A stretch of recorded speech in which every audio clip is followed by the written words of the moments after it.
back. Gonna be watching the UFC main card in China. Prelims started around 3 a.m. and ended right around like 5:30. I got up around 3:40. Watched all but I want to say 2 fights. Um, now we got 6 fights in this main card. The first fight is going to be Alex Perez. Alex Perez and Su Muliarshi. Muliarshi. I'm going to have to see how they pronounce it. All right. I do have them on the headset so I can kind of hear them commentating and call some stats that I think are worth mentioning. But it looks like Alex Perez is 26-10 from America, ranked 11 out of the flyweights. And Sumudayaji is the Chinese, probably the favorite of the fans.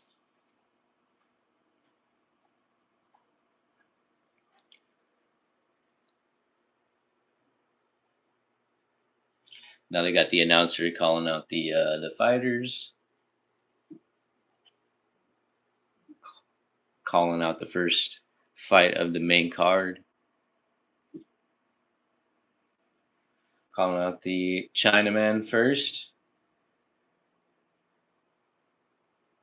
fighting out of Sichuan, China. He is the underdog, according to them.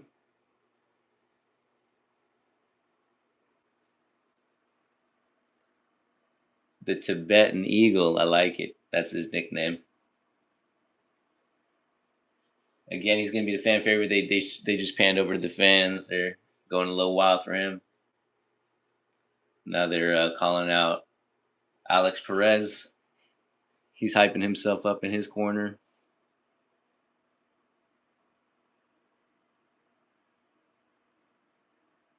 He's got some tattoos. He's got some tattoos on his left arm, right arm, his right scapula, which is the back shoulder blade.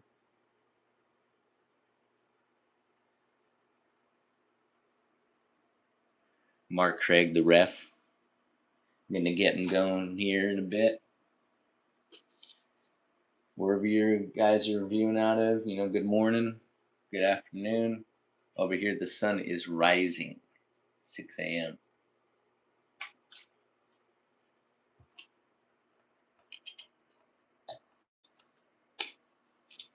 Perez comes in with a leg kick, misses. 2 leg kicks that miss. Sumadarji, that's how they're saying it. All right. I wasn't too far off. Crowd's going on some chants. Alex Perez comes in with a nice little flurry. None of them really landed, but good potential. That's exactly what you want to see from the shorter guy. He's got to close that distance, come in quick. Alex kind of controlling the center right now. Sumadarji is more on the outside.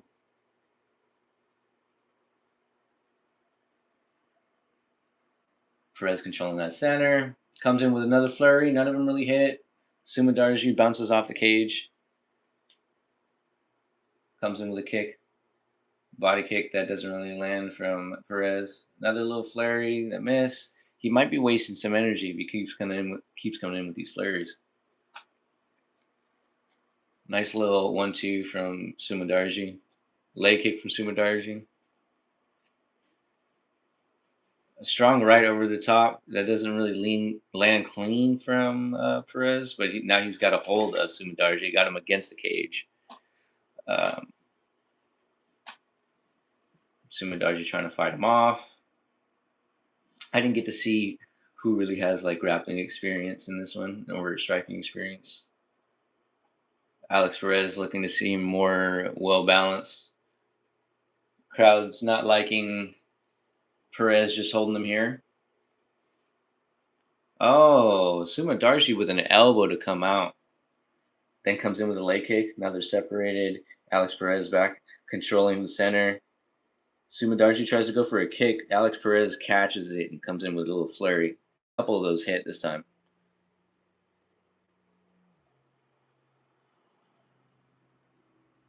Sumadarji is more so timing his shots, and Perez is trying to close that distance and look for an opening.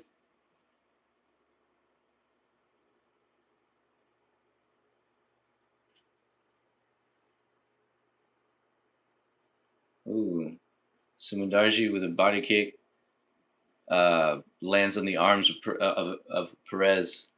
Definitely stung them. Was stung them forearms. I'm sorry.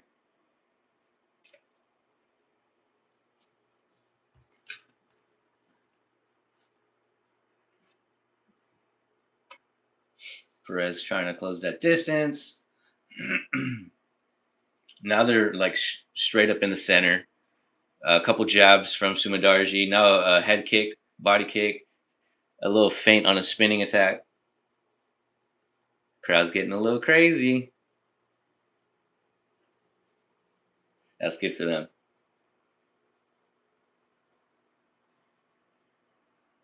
What happened here? I don't know. Ref called time. The commentators are saying the fingers extended into the eye of Perez. Be careful, says the ref. Be careful. Now they're back in the center fight. Minute and a half left here. Nice little trade off between both guys. Perez feints a leg shot. Now he leg kick. Another leg kick from Perez. Sumadarji with a cheap kick to the body.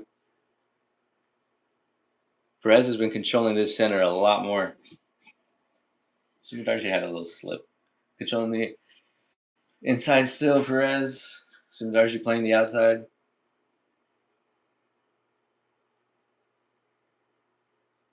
It'll be interesting to see how they call this first round.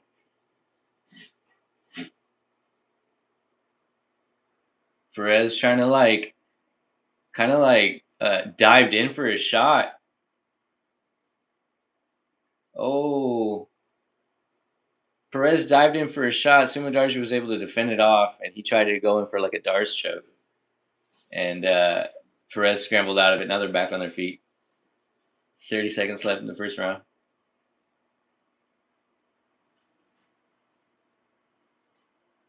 Sumadarji goes in for a shot. 20 seconds left. Perez goes in for a guillotine. Oh, he flips over the back. Sumadarji now is on top. 15 seconds here. There's not going to be much going on before they stop it for the round. Perez trying to squeeze on his neck, but it's wasted energy. 5 seconds left. All right, they stopped it. They stopped it. Going into the second round. These guys are going to have their little break. Not much damage to either men, so they should be going into the second round ready to go at it.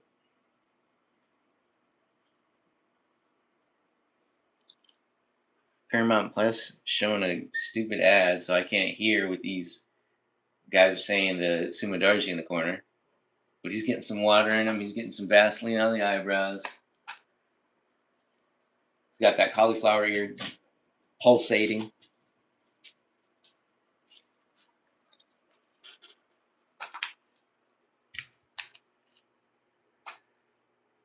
Okay, now we're able to hear what they're saying. Uriah Faber giving him some pointers.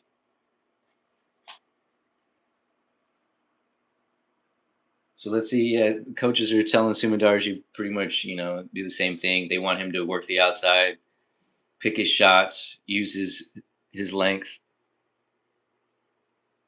Coneflower ear. What is coneflower ear? Cauliflower ear. That's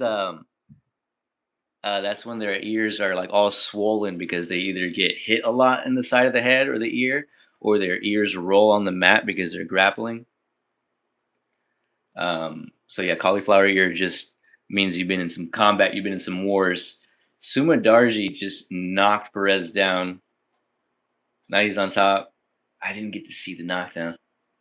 They're going to show that replay in a second there, though. Sumadarji getting some ground and pound off. Alex Perez is in trouble. He's in trouble. Sumadarji on top here. Alex Perez trying to get his wits back. He's just kind of holding him on top, giving him some ear slaps. See, that's another way you can get cauliflower. He's giving him like some ear slaps with his hand. And on that cauliflower, that's gonna hurt. All right, Sumadarji trying to. He's just letting them up here. Is he letting them up? The ref is backing him off. Okay, we're showing a replay here. It was a feint right and a straight left that put Perez down. Yeah, Austin, what's up, man? Welcome back. No, yeah, I saw it was you. Welcome back, welcome back, welcome back. Alex Perez is gonna win. Dude, he just got knocked down. You think he's gonna get his wits back? You think he's gonna get a comeback here? That's what you're saying? Oh, Alex Perez grappling here. He's got the back. He's got the back of Sumadarji, but he's against the cage. He doesn't really have a good angle. Sumadarji able to grapple out of it. Now they're back, standing in front of each other. Alex Perez holding the center. Oh man, Sumadarji with a shot to the groin, bro. Shot to the groin. It put Alex Perez on his knees. He's coughing. Oh, you know that hurt. Oh, I need a bucket, he says. Alex Perez is gonna get the comeback, dude. He gets knocked out, and now he gets nut shotted and is about to throw up, bro. He's throwing up, dude. Oh my god. He's actually puking. Okay, they're showing a replay. A left kick that looked like it grazed. It looked like it grazed, but it did go right from the bottom up. Like, oh, you know that hurt.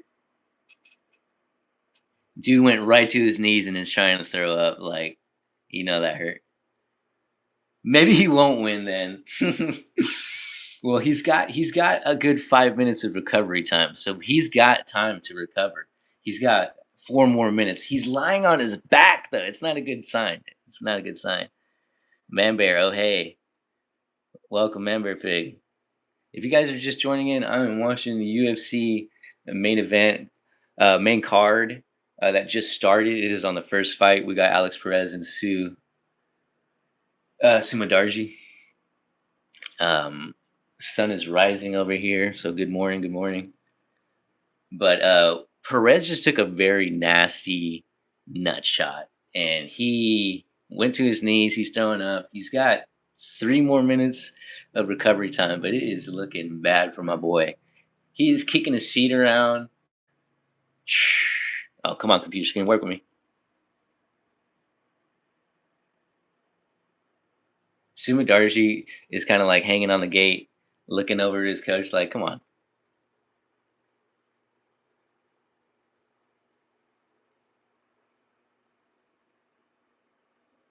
Sumadarji, I don't know, man. That was a nasty hit. That was a nasty hit.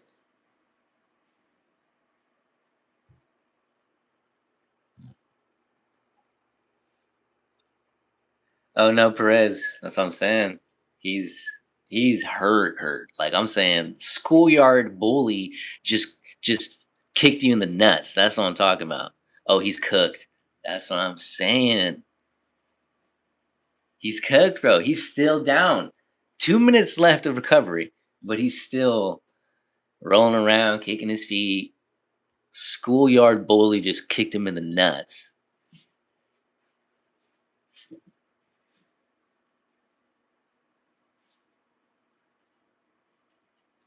Sumandarji just getting some coaching right now. He's hanging on the fence. You know, he's cool, calm, collected.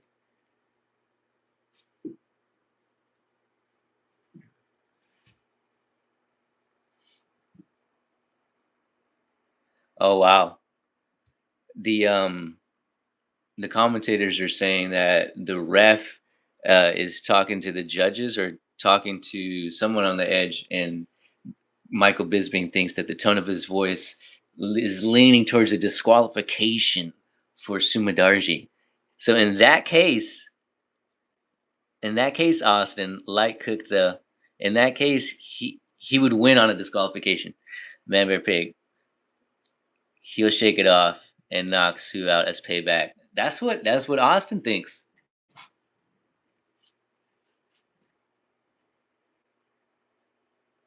1 more minute left of recovery, and this guy is still hovering over the bucket. It's over.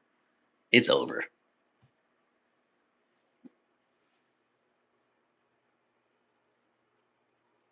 This will be a heartbreak.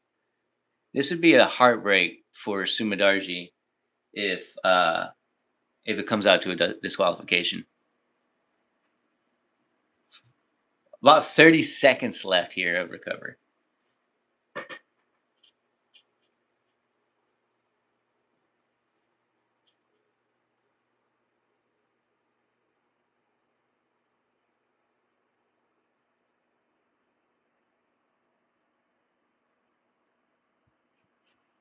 Now Sumadarji is just sitting down, sitting down.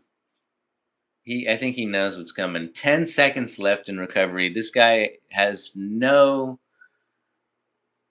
sight of getting up on his feet. It's over.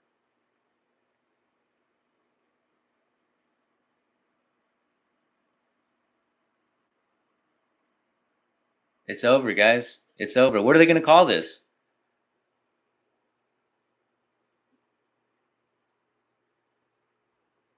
My dog even think he cooked. My dog even think he's cooked. What kind of dog you got, Austin?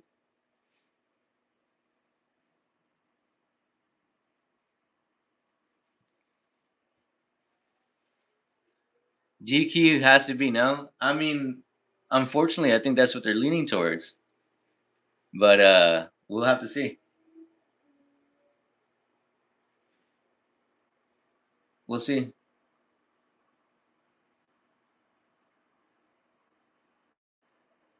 Yeah, I mean, it has to be DQ. Both of you guys thinking DQ. Both of you guys thinking DQ. If you guys are just joining the stream now, we were watching the UFC main card. Sun is rising over here, so good morning, Austin. Yeah, it has to be DQ. Yeah, Austin, you said your dog is cooked. Your dog even thinks he's cooked. What kind of dog you have?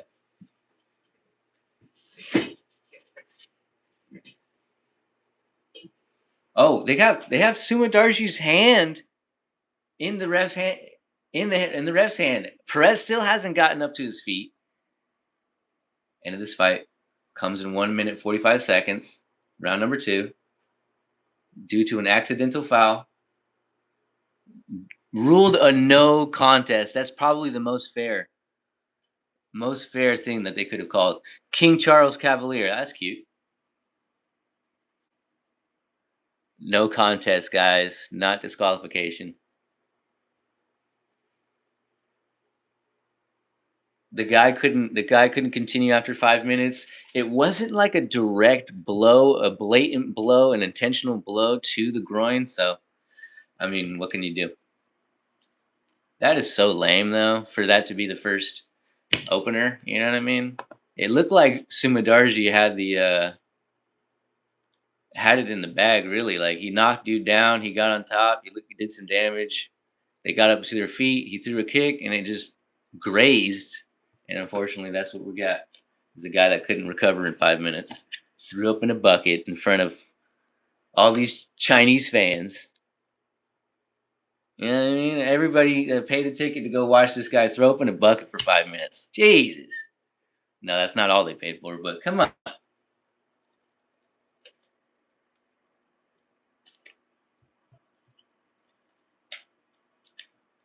All right, so the next fight here, they got Jake Matthews. It looks like he's coming out of New Zealand. Or Australia. I always get those flags mixed up. And then you got Carlson Harris, which is coming out of, I want to say that's some Caribbean country or African country. So neither of these guys are Chinese. Awesome. By the way, in the UK, right now where I am, it's like 12:30 a.m. Good afternoon. Good afternoon.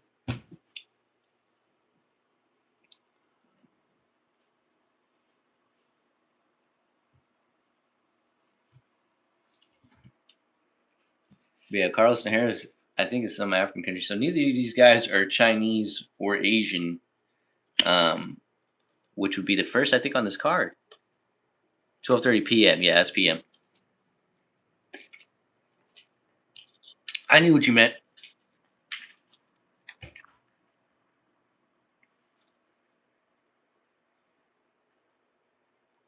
Got all these ads on Paramount Plus. But if we're looking at the tail of the tape over here, Jake Matthews 22-8, which is a fairly decent record, and age 31, height 5'9", 175 pounds, 73-inch reach. Then you got Carlson Harris, who's 19-7. Not too bad either. Carlson is gonna win, man. Brad Peg says she's calling it. Carlson Harris, 19-7, 38 years old, 6 foot, 170 pounds. So this is the welterweight division, and 76-inch reach. Oh, I didn't see that up there. King Charles Cavaliers are cute. Yeah, they are. I surprisingly where I work with dogs, and I haven't seen any of those yet. I don't think. Maybe we've had one or two come in the interview. Um, but yeah, not many. I'm surprised. And the last place I worked, Carlson's gonna win for sure. Oh, both of you calling it. Sheesh, y'all are just downplaying my boy Jake Matthews like that. That's crazy. Downplaying my boy Jake Matthews. Like, what if Jake Matthews comes in and just secures the bag? How are y'all gonna feel? Huh? I want to know now. I want to know now how y'all gonna feel when Jake Matthews comes in, secures the bag. I have had 5 King Charles, but now I have 2. Sheesh.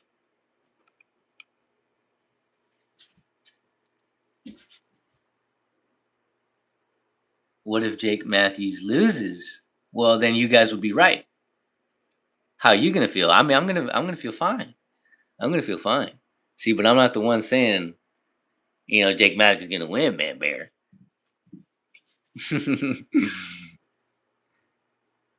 But Austin says he's gonna feel bad.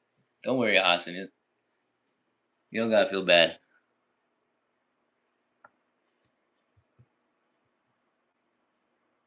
Here, I'll give y'all a closer look, but he's not gonna win. All right. Well, look, I'll give y'all a closer look so you guys can get a good look at their mugs. Oh wait, there you go. You can't really get a good look with that. That's Jake. I see more on Jake's side. Look, the only reason I see more on Jake's side, you want to know why? Because look, you see that number at the top? That number at the top?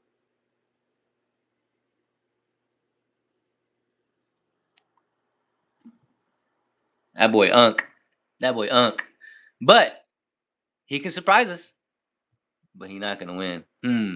You see more on Jake's side. Yeah. Also means Jake will lose bad. Yep. All right. They're showing highlights right now. Now I'm getting to see what these guys done in the past, so I can get a better scope of them. Carlson, dude. He's built like a soldier. Got some ears on him, I must say. Leave the oldies alone. All right, fair.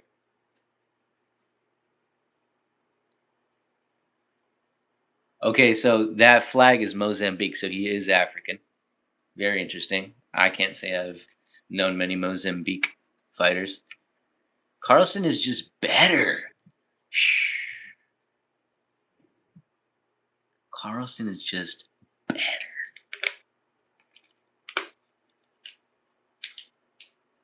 All right, we got some more ads.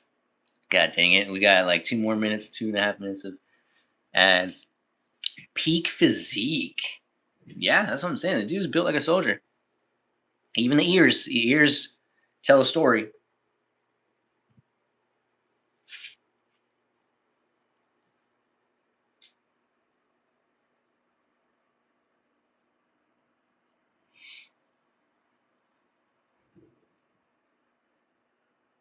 I wonder if I'm gonna eat something during this or not. Probably not. But I did go and get me some water. My dog might need to go outside in a little bit, so I will take her out in about maybe 10, 15 minutes. Carlson equals God. Jake equals mouse. Holy moly. That's what we're going with. I want to play some DayZ maybe. Yeah, yeah. What you gonna eat? I'm kind of hungry. I don't know yet. I have like this apple pastry. That's like a little small something. You know what I mean? Easy to eat. I'll probably eat that. If not, banana. Got a banana over there. Carlson equals God though. Jake equals mouse. Like get your head around that. What is DayZ? DayZ is a survival based game with zombies. Okay, a little sweet treat. Mm-hmm. Mm-hmm.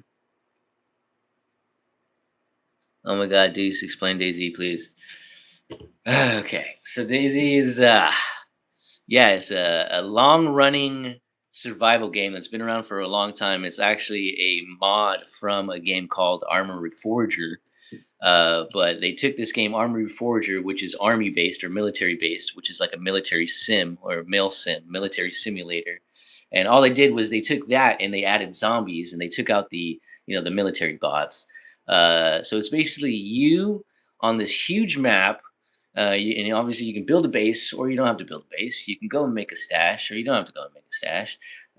You go like the farther you get deeper into the map, you get better loot, so you'll get better guns, better clothes, and things like that. There are vehicles to help you get around the map easier. Um, so it's like that. And then, of course, you can get other friends to play, so it won't be just you against the zombies and possibly other players. Because if you find other players that are random, sometimes they're friendly, sometimes they're not. Also depends on the server you're on. Sometimes there can be a PvP server, player versus player, or you can be on a PvE server, which is player versus environment. Um, so I've been playing. I've been on that game for a good, I want to say 5, 6 years, maybe even longer. A good friend of mine, Barnheisel, he got me on there, and we found a. At first, we were just playing a lot of official servers, but you can spend hours trying to find your friends. Exactly. So yeah, if you're like not able to get on a party with a friend or not even know exactly where you guys are, it would be hard to find each other. But yeah, man, it's huge, huge map, zombies, other players, guns, survival game. So unlike your Call of Duties or Battlefields, where if you die you respawn with your loadout, it'll be like Daisy is not for the weak. Exactly. Uh, even though I do have love for Call of Duty, I do have love for Battlefield. I'll definitely play some Battlefield on stream soon. But the DayZ is more like if you die, you lose everything you acquired, and you have to go and loot up again. What is the age limit? There's no age limit. There's just a price. Okay, so Jake Matthews is Australian, not New Zealand. Not Kiwi, I think is what they call themselves.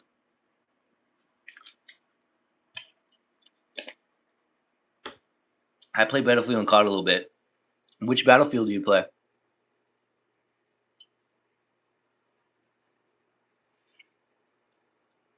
All right, so they've already called both the fighters out. They're going to get this first round going.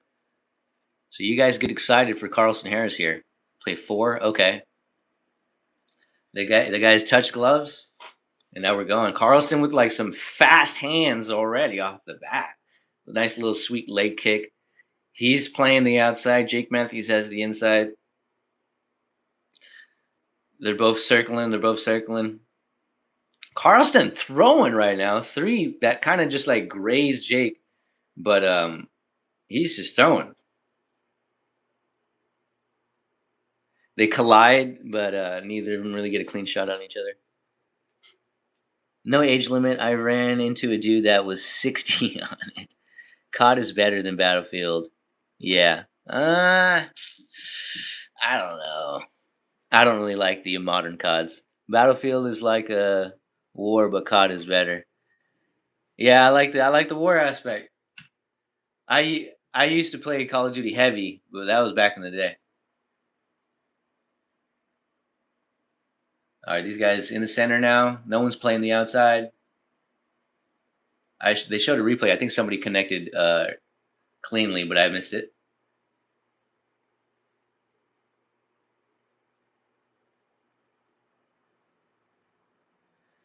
Oh, Jake clipped him a little bit. Carlson grabbed him. Now they're locked up. Jake puts him against the cage.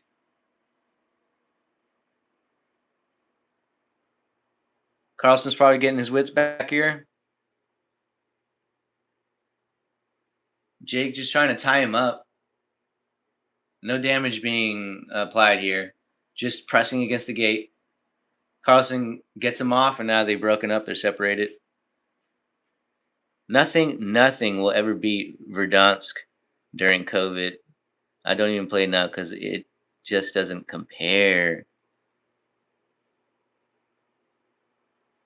Are you a big or small YouTuber? Dog, careful. They're throwing bombs here. I'm hearing the commentators get excited. I'm not trying to ignore you guys right now yet. Oh, Jake clips him. Carlson's trying to throw some shots to get him off him. Teep kick from Carlson. Tries to go for a body shot. Carlson looking a little slower. He goes for his shot now. Goes for the legs. Now they go back up. They're separated on their feet. I think Carlson needs to get to the end of this round. He needs to get to the end of this round. Jake landed another big shot. It's looking bad for Carlson, guys. It's looking bad for Carlson.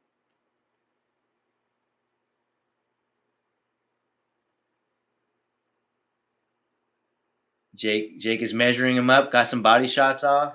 Carlson's still in this, throwing leg kick. It's looking sloppy though. Oh, left from Carlson. Oh, kind of connected.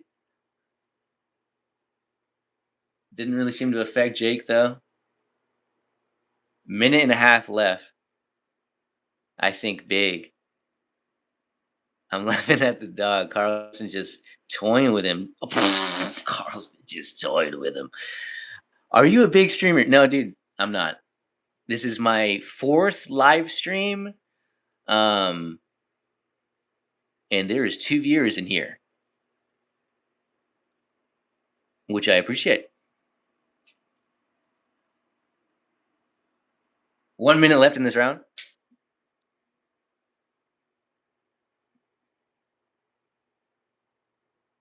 Leg kick. Oh, Carlson throws a bomb over the right. 50 seconds left. He's not out. He's not out of this, guys. I know I'm saying it's looking bad for Carlson, but it's not out. He's still throwing some bombs that could connect, but he's just looking slower than Jake. He's looking sloppier than Jake. Yes, they're saying Jake's hands are very fast tonight. Fast and precise.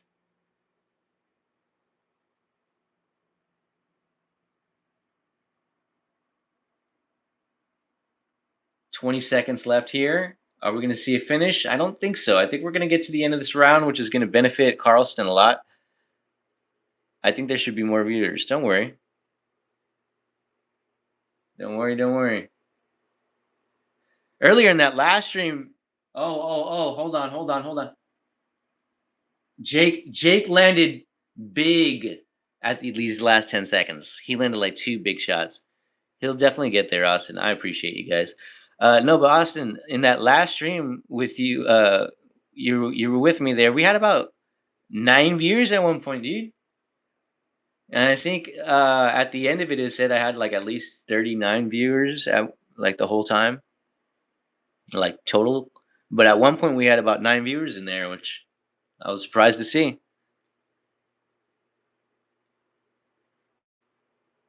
All right, so now these guys are sitting on their stools, getting their coaching. Guys, it's looking bad for Carlson here. Dude's getting some water in. Look, we're you guys are asking for a comeback of a lifetime. Can he do it? Let's get going. Thank you. Carlson might be cooked, bro. Dude, Austin, so far not going good for your calls, homie. First win with Perez, and then Perez gets kicked in the nuts and throws up in a bucket. And then we're going Carlston, who's looking just too slow. Instantly, second round starts and he goes for a takedown. He's not trying to stand up with him. Jake Matthews now on top here. That's probably not a good spot for Carlston here. We don't want to see too much ground and pound. Can be a lot of damage. Jake Matthews is he's going for a triangle. He's sitting on the guy's face. Sitting on the guy's face. Oh, he spun behind the back. He couldn't control it. So he let it go. Somebody tweeted Jake Matthews putting on a boxing clinic. Someone else, Jake Matthews with great patience and picking hairs apart. Yeah, that's pretty much what we've been seeing. No lies there. Someone else said there is a ridiculous speed difference. I mean, come on. These guys are watching the same fight I'm watching. Jake Matthews still controlling the top here. He's trying to go for a far side Kimura, which is odd. Why go straight for a takedown? At least throw a couple of right hooks first. Because the dude's rocked. Your boy Carlston is rocked. And he's trying to get his wits back. And even the stool break didn't help. So whistle blew, horn blew, and he goes straight for the legs. And now here he's been on his back for a good minute and a half, no damage being done. So he's getting his wits back. We hope, right?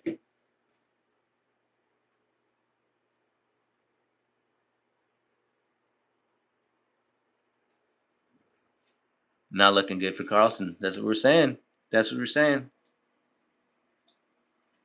He's working off his back though. Probably is getting tired from here, but like I said, no damage being done here.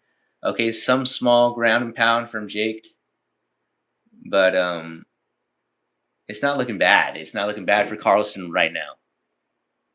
Even though, yes, he's losing control time. He's losing the round for sure, but now Jake trying to go for an arm triangle. He's squeezing on to the head and the arm. There's not too much pressure here. He lets go. He's not going to get the tap there, so he lets go of that. Still, yeah, you still have a little. You can't backtrack now, Austin. Still, at least I didn't bet money on it. Yeah, at least, brother. At least. All right. Carlson trying to get around the neck here. He's trying to get his own submission, but just not in the right position. No leverage. He's not going to get a good squeeze on it.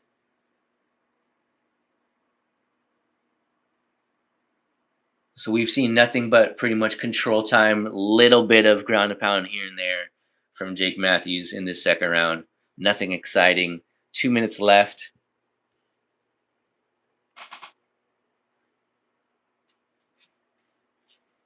Couple harder ground and pounds now.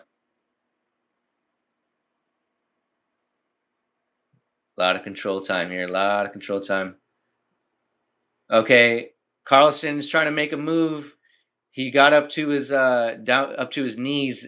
Jake tried to get the back, and now he's in a really bad position. He's in a head and arm position, squeezing really hard on that head and arm. He's pretty much got the side of his body, so he's trying to get his shoulder dug into his neck. Yeah, I appreciate the likes. I see them hearts floating. Like what? 1 minute left here. 1 minute left. Jake now has side control.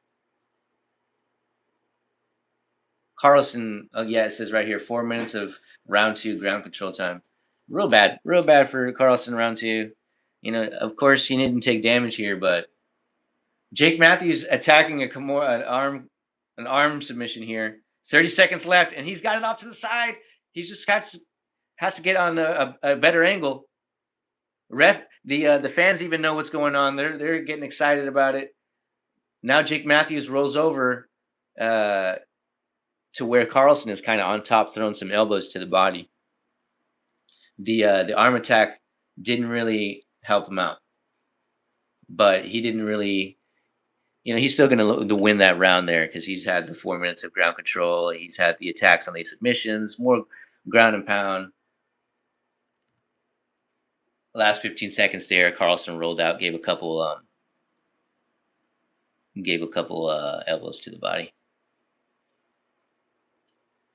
Man Bear Pig, how old are you? Austin, don't be weird.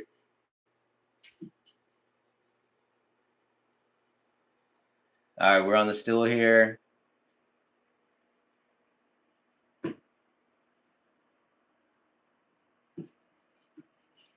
You gotta want it more than him, he's saying.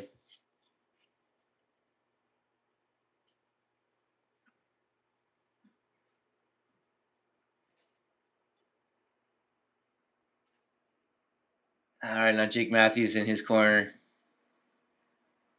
We won that round, but we want more. They want more.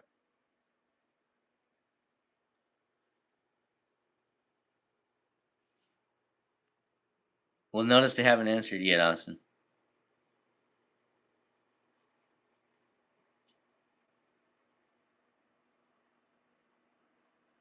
All right, third round getting started here.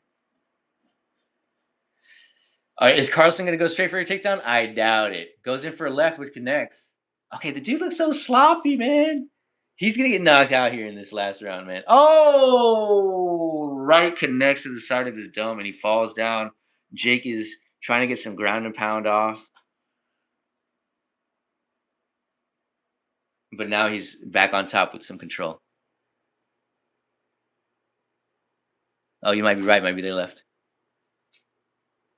See, man, I'm not big. We got Man Bear leaving the chat. That's all right. They'll come back. Man Bear will be back. Man Bear, Austin. Man Bear is the Irish friend I was telling you about that plays DayZ with me.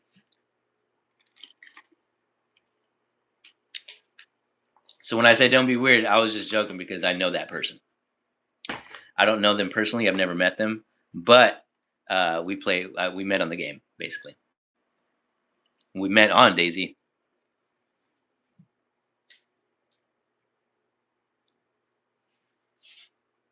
All right, so yeah, Jake Matthews back on top here. He's controlling the back. Yeah, no worries.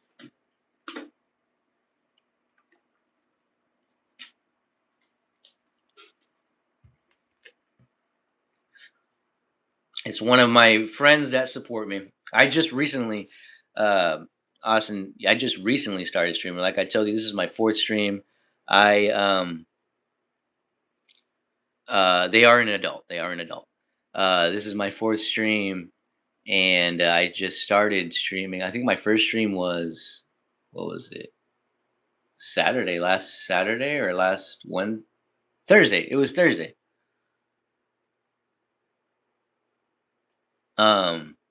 But I've been doing shorts on YouTube to gain subscribers, so I've been able to go live. Because on YouTube you have to have 50 subscribers to be able to go live. So I started basically my journey. So you are new to it. Yeah, sir. I'm new to it.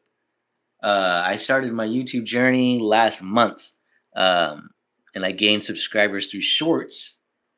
And after that, I've been able to have the opportunity to go live.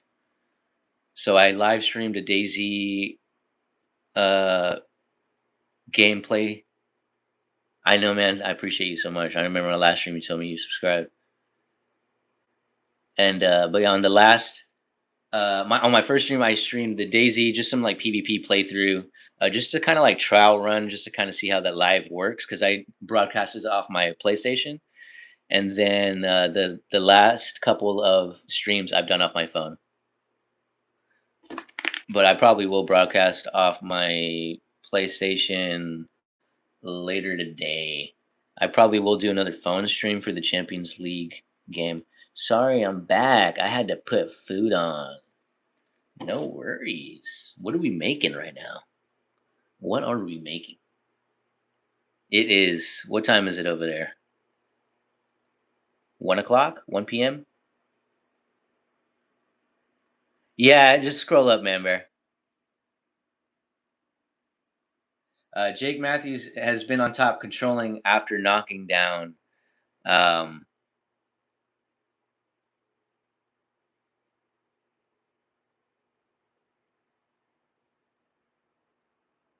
yeah, after knocking down Carlson, he's just been controlling. Doesn't seem like he's trying to get a TKO finish.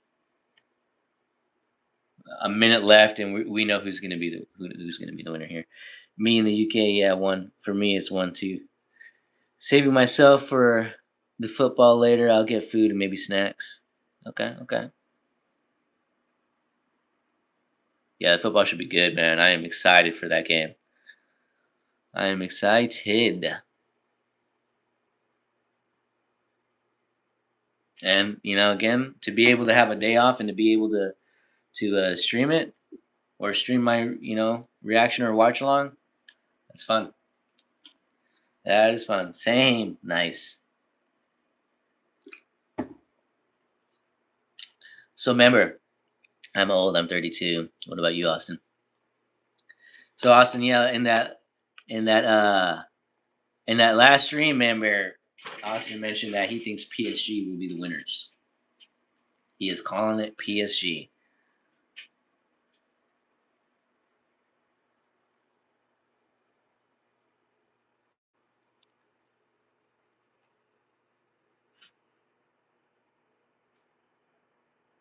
Oh, you got to choose one.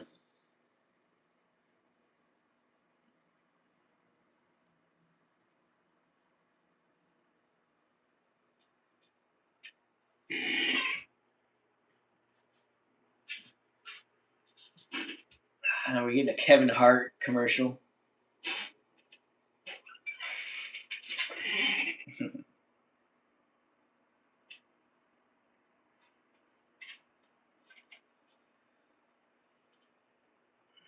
Kevin Hart advertising. He's 13.5. Jake Matthews, Carlson Harris. We know what's happening here. We're gonna close that out. Sorry, guys. Hey, you guys are gonna have to make a better call on this next one. All right, that's all I gotta say. Are you gonna be on PS5 later? Well, that's what I was thinking. I'm wondering because it's 7 o'clock now.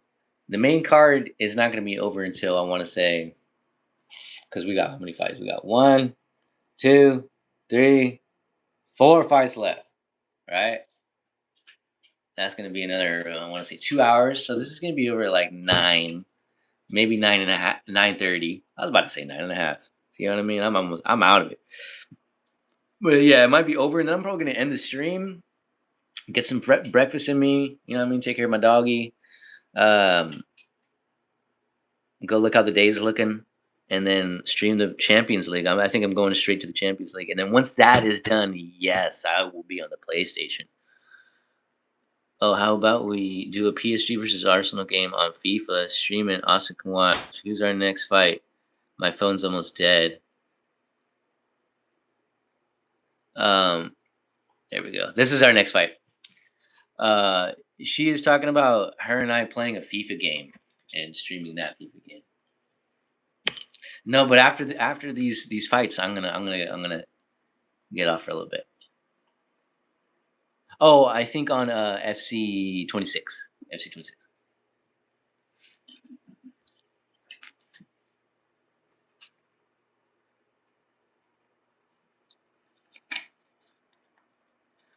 So Jake Matthews is giving his post-fight interview, and apparently this guy Carlson took this fight on a 3 weeks notice. 38-year-old. That's quite impressive. Not even me and you can just be you. We is me or you is us. It depends. Right. Yes, I got to get my Irish lingo going.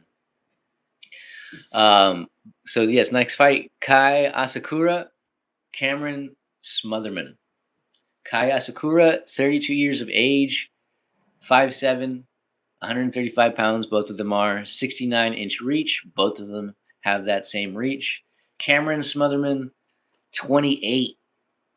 So just 4 years younger with 1 inch height difference. 1 inch taller. I only have FC 24, FC 25, FC and FIFA 22. I believe I have a FIFA 22. Kai to win. I'm liking the name Smotherman. Smotherman is 12-6. Kai Asakura is 21-6. And remember, I take these records, with a grain of salt. We need to go see the records in the UFC. You know what I mean? And this guy, this is only Kai Asakura. This is only his second fight in the UFC, and his first fight was a submission loss. So even though it's a 21-6 record, he is 0-1 in the UFC. So take that into consideration. Then we got Cameron Smotherman, who mid last year lost to a decision against this guy, Sahi. Then he lost a decision to this guy in June, and then he had a canceled fight. So he's 0-2 in the UFC. This is that's not what we wanted. But so that guy is 0-2. So they're both on some loss streaks here. Are you good at FIFA? He's gonna suffocate. Oh, he's gonna smother. Yeah, he's gonna smother.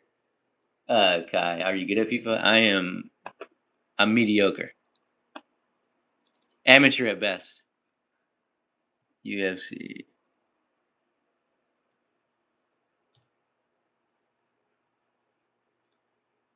Get that back on the screen.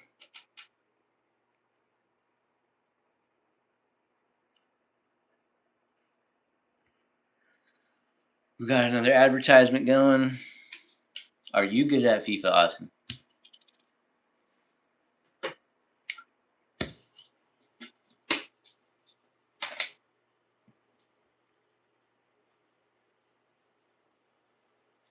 No worries, man. No worries. Thank you again for dropping in for this stream.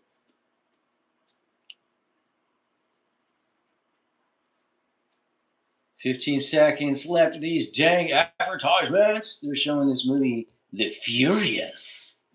Looks like it's going to be like a karate movie. Love those.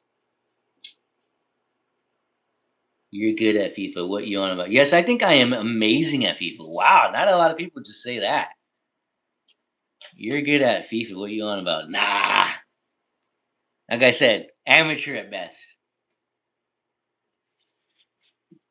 Now they're showing the White House. Every 13-year-old thinks they're amazing at FIFA.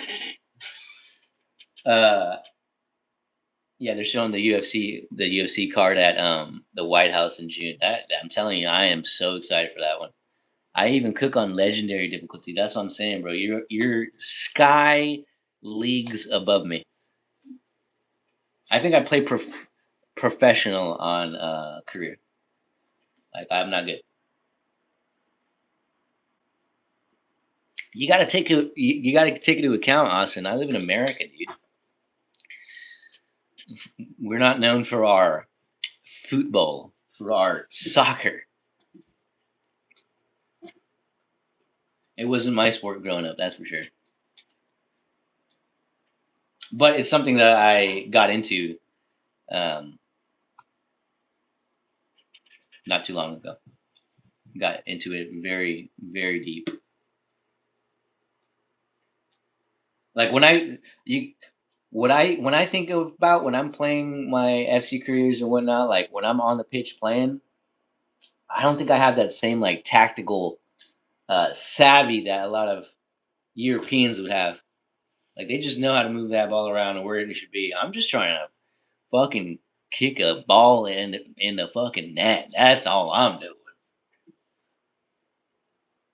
All right, now they're calling out these guys. They're showing their highlights for these next fights.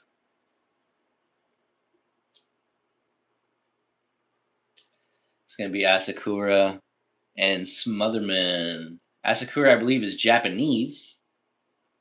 Yep, Japanese. I do like rainbow flicks and stuff. See, when you're talking rainbow flicks, is that like a curling shot outside the box, or is that like a like when it just goes right over the keeper when it floats it over? I just keep passing and hoping for an opening, and that's kind of what I do. But I throw some like, see, I'm amateur, but I like try to do tricks. I don't know why I do it, but it works for me sometimes. It's a skill, yeah. But like, what does that skill look like? You know what I mean? I know you probably don't want to type too much, but like, is it curling from a far distance, or is it like just right over the keeper? Because I know they sometimes just float it right over the keeper. We gotta wait another 200 seconds here for advertisement before they get these guys in the ring and call them out. But we will be calling this bantamweight fight here. If you guys are just stopping by, just dropping in now, watching the UFC main card, which is going on in China. I had to stay up a little for this one. But now we are on the main card. 3 fights in. Couple more fights. We'll get into that co-main. It's like you are running with the ball and it flicks over the defender's head, say, not the keeper, I think. Okay, not the keeper. You grab the ball with your legs and flick it over the defender's head. Gotcha. Yep. Okay. So I think you guys are both on about the same thing. Gotcha. I know what you're talking about.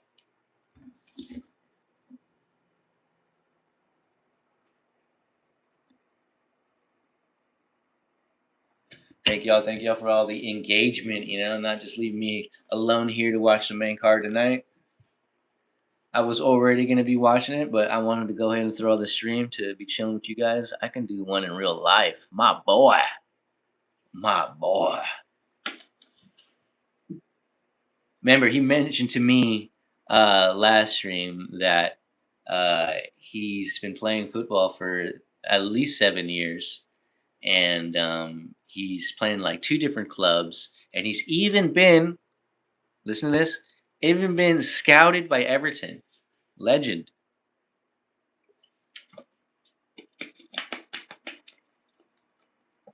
Thank you for all the hearts. Love it. Look at them things. We're getting a Danny DeVito advertisement right now. Gotta love Danny DeVito. My boy is a Jersey with the Jersey Mikes. Oh wow, that is so impressive. Remember us? Yes. Awesome. When you're famous, bro, remember us.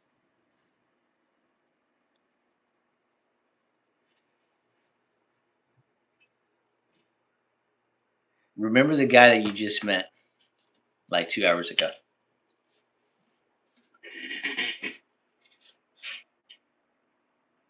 Now they're showing what, Supergirl? There's a Supergirl movie? Oh man. I don't know if I want to watch that one. Sound like a hater, huh?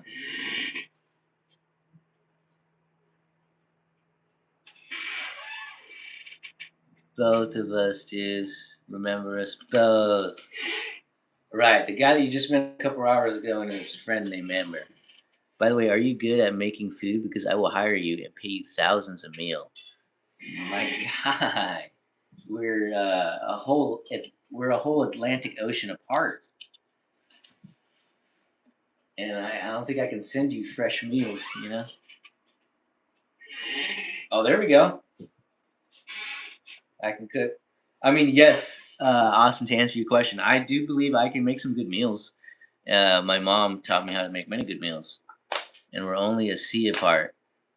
Yeah, you guys are only like what? I wouldn't say the Mediterranean. What is it? The Baltic? I'm just thinking off the top of my head. Is it the Arctic or the Baltic that is separating you guys, or is it neither of those? Is he from the UK as well? Ireland.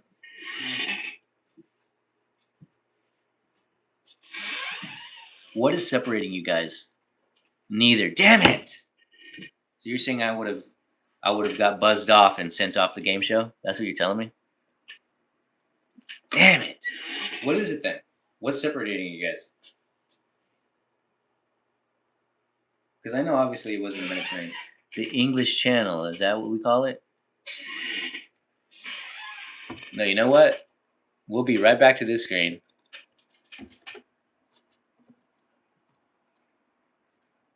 What? I'm like typing over what's holding my phone, so it's awkward. What separates? Geography is not my strong suit, and I don't know. Don't Google it. Okay, fine. You Google it then, please.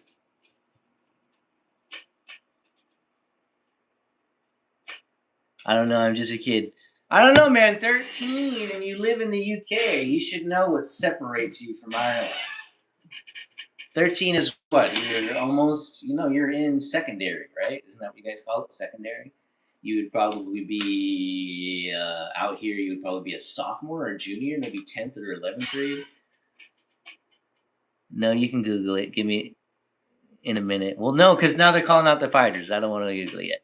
You should be doing geography in school. If I leave, I will be on soon. My iPad will be dead soon. Yep, I got you, man, Austin. Again, I appreciate you for stopping in again. Yeah, man. What's up? Where's your geography at, Austin?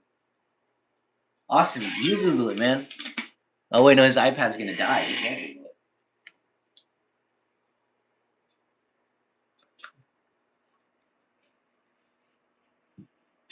All right, these guys are out in the middle now.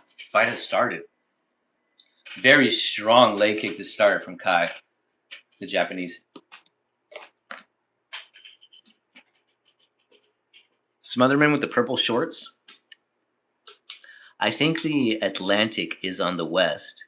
So what is the east? The Atlantic is what separates me from you guys. Just keep streaming. I will, bro. I will. Up until the end of the last fight. Once the last fight's finished, I'll probably be getting ready to hop off for a good hour or two before I start the Champions League stream.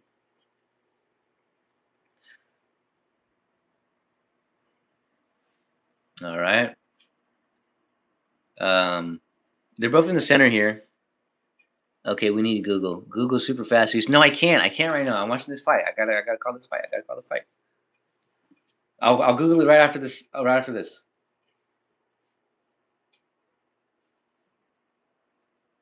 The guys, both of them are kind of controlling the center. Neither of them throwing blows right now. It's more been a leg kick and some body shots from Kai. I'll be back. All right. No problem. She didn't want to leave the stream, but hey.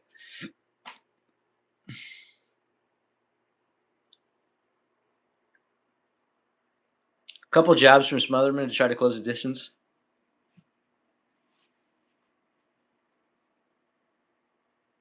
Another jab, strong jab from Smotherman. Oh, a right connected for Kai that put Smotherman down for a little bit, and two left hands knocked him out. Oh, shit. Oh, man. Kai just rocked Smotherman. Hit him with a right that put him up against the cage, and then two lefts dropped Smotherman cold. Cold. Wow. It's the Irish Sea. Gotcha. Smotherman. And did Austin call? Austin called Kai, right?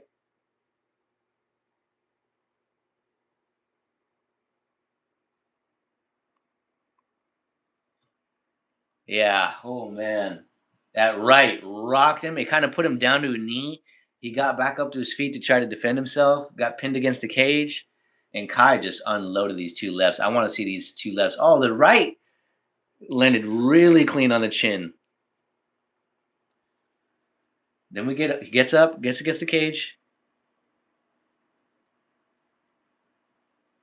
Boom, left hits him and puts him down to his butt and kind of just slumped over. He was asleep.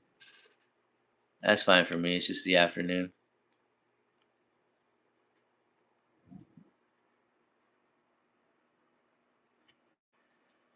All right. Congratulations, Kai. Japanese.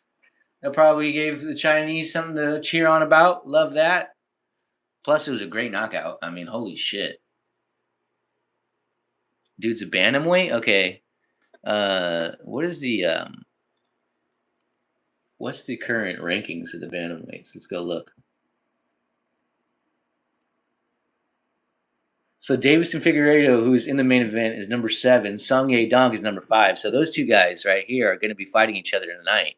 So number 5, it's going to be some mix-up right here in these rankings. And then plus we just had Kai Asakura, who just got a very good knockout. So expect him to get in these three, one of these three for his next fight. Probably Raul Rosas. He gets a lot of.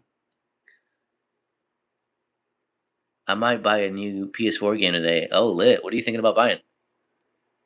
Uh, but I kind of have a feeling it'll be number 12 or 13 that gives him a shot. Maybe even a number 11. Like well, I think yeah, these four right here might be this guy Kai's next fight. That's what I'm thinking. Yes, Kai. Yep. He won, bro. He got a crazy knockout. And I'm saying right now that I think this is going to be one of his next 4 fights to get in those rankings. So we'll see. We'll see. Will be interesting. Next fight, what do we got? Ooh, we got heavyweights coming, guys. We got big boys, big body Bugattis. What days do you stream? Uh, Again, Austin's still new to this. I'm still kind of like, learning the ropes of what I think I would be doing. I'm sure it'll be leaning more towards weekends because that's when I have days off from work. I work Monday through Friday. But I want to say, like, there might be a Wednesday or Thursday stream every once in a while. So I want to say for surely 2 times a week, maybe 4 times a week. But we'll see. We'll play it by ear.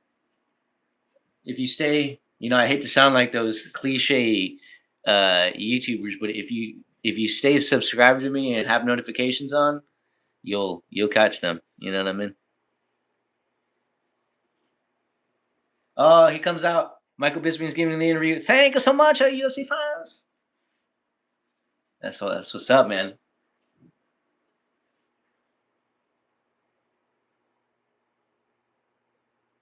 So now he's Michael Bisping is mentioning how he was fighting at a different weight class. Are we going to be seeing? Are we going to be seeing you at this weight class more often? Let's see how he responds to that.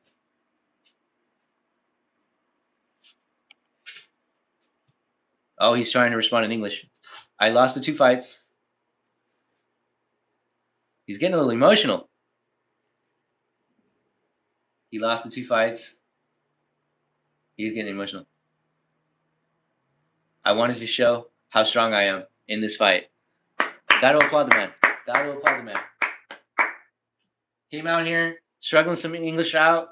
He's about to cry. Like I'm telling you, this guy's getting emotional. He should be proud of himself. Like I said, I think he's going to get the next matchup 12 to 15. He should be in that 12 to 15 getting that matchup. Max GP or WWE or maybe FIFA. What is MXGP? Can you let me know? Sorry, I'm back. I had to make my rice. Yeah, make that rice. Cook it up. Let me know what MXGP is.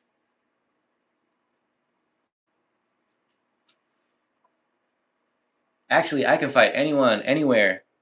I want to fight as soon as possible. My boy with the English. I love it when foreign fighters come out and speak English because they're trying to get a bigger fan base. You know what I mean? And that gets you a bigger fan base.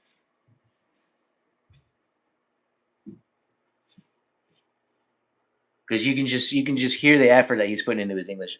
How do you turn notifications on? Oh, that's a good question. I think you go to my channel and there should be like a bell. I think that's what it is. There's a bell somewhere. I think that's what you want to click on. If you aren't able to, then my bad. Uh, but like I said, Saturdays I want to make that a consistent day. I want to make a Saturday a consistent day where I stream. Um, and then there might be a Sunday because I'll be off Saturday and Sunday. But Saturday, more sporting events, so I like to stream over those. Um, and then in the middle of the week, I get off, in the afternoon, so I might have the energy to do a stream or two in the middle of the week. But it's not going to be. It's not going to be. I feel like it won't be consistent on the weeks. It'll be like you just might have to catch me if you catch me. But the weekends, I'll try to stay more consistent. Hey, thank you, thank you. If you guys are just dropping in, I am kind of watching along on the UFC main card. We are one fight away from the co-main, so 3 fights left in this card. Sun is up out here. It's almost 7:30. So good morning, good afternoon. If you guys are coming in from Europe, now they're showing Alex Pereira's highlights because he's going to be fighting dirt bike racing. Oh, I got you. Motocross, motocross. What's the GP stand for? Motocross Game Point or WWE or maybe FIFA?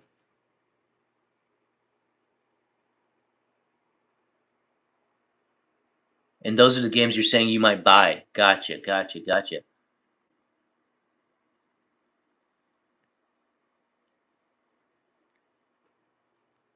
How much is the FIFA Grand Prix? Got it. Oh yes, yes, yes, member. Thank you. It's got to be Motocross Grand Prix. WWE. Which one are you saying? 2K 26, and then FIFA. Are you saying FC 26? Because man, like I mentioned to you before, it would probably be worth more buying Plus, so you're able to download that for free rather than buying it full price. If you want that more than the other two games.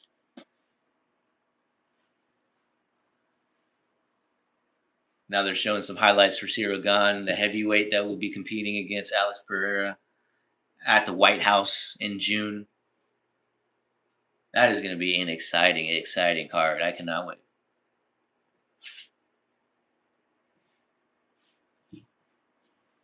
This is going to be on the lawn too. Like this is going to be outside.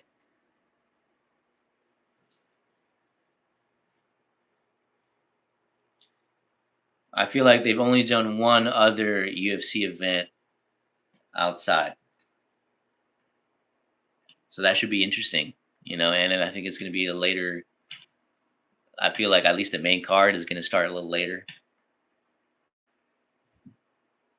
Let's go see exactly what fights right now they have before they start this heavyweight, because they'll start this heavyweight fight in a little bit. Here it is, UFC Freedom 250.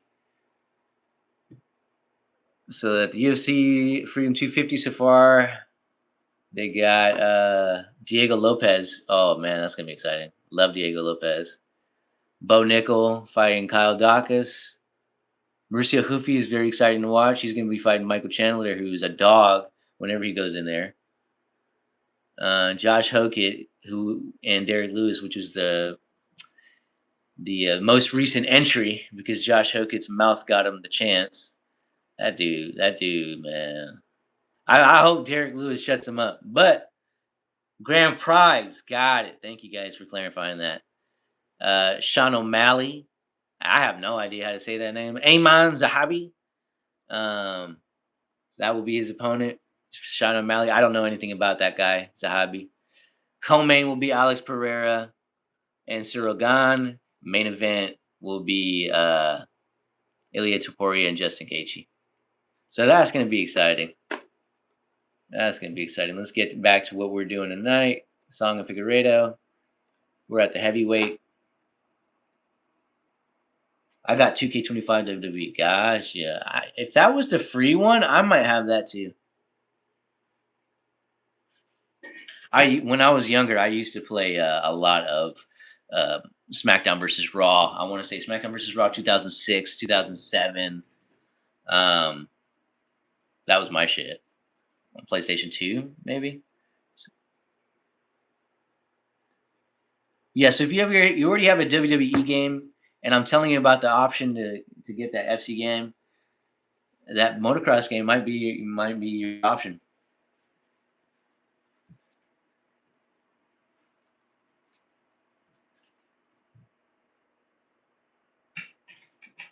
All right. They're showing these guys in the background now. Why aren't they out? We want to see them out already in the ring, man.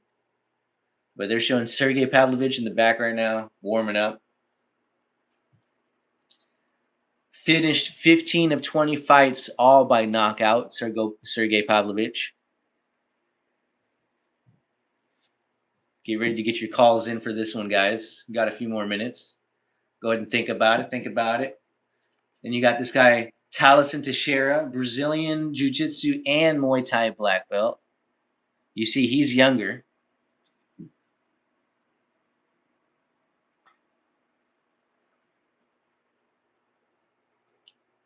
Remember going Sergey.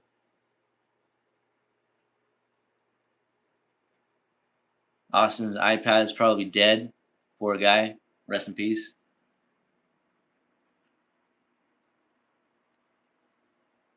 Let's see what we got here. I know Sergey's definitely got some experience in the UFC. So we'll go ahead and turn this over.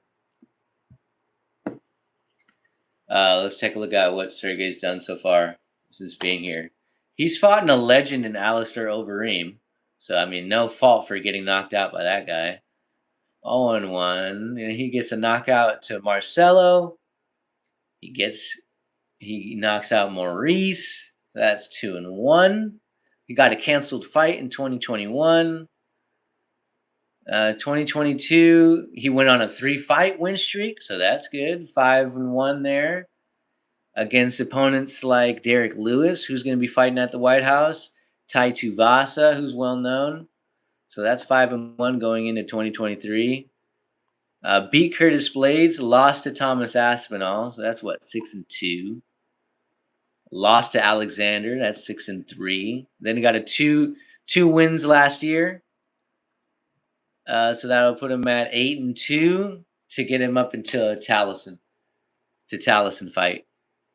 So 8-2 in the UFC for Sergey. Taliesin, like Michael Bisping just mentioned in my ear, he's only had 4 fights in the UFC, and he knocked out Justin Tafa, got knocked out by Derek Lewis, and decisioned Tai. So he's only 2-1 in the UFC. So this one should be interesting. We'll just go back. And here we are, back at this screen. It's crazy that when FC 26 came out, it was like $60, but now it's only $30. I think they got, okay, that's good that it's not full price anymore, because like I was telling you, it is free. So I feel like it would be unfair for them to sell it full price while also giving it out for free for some subscribers. So that's good that it's half price. That's actually not bad.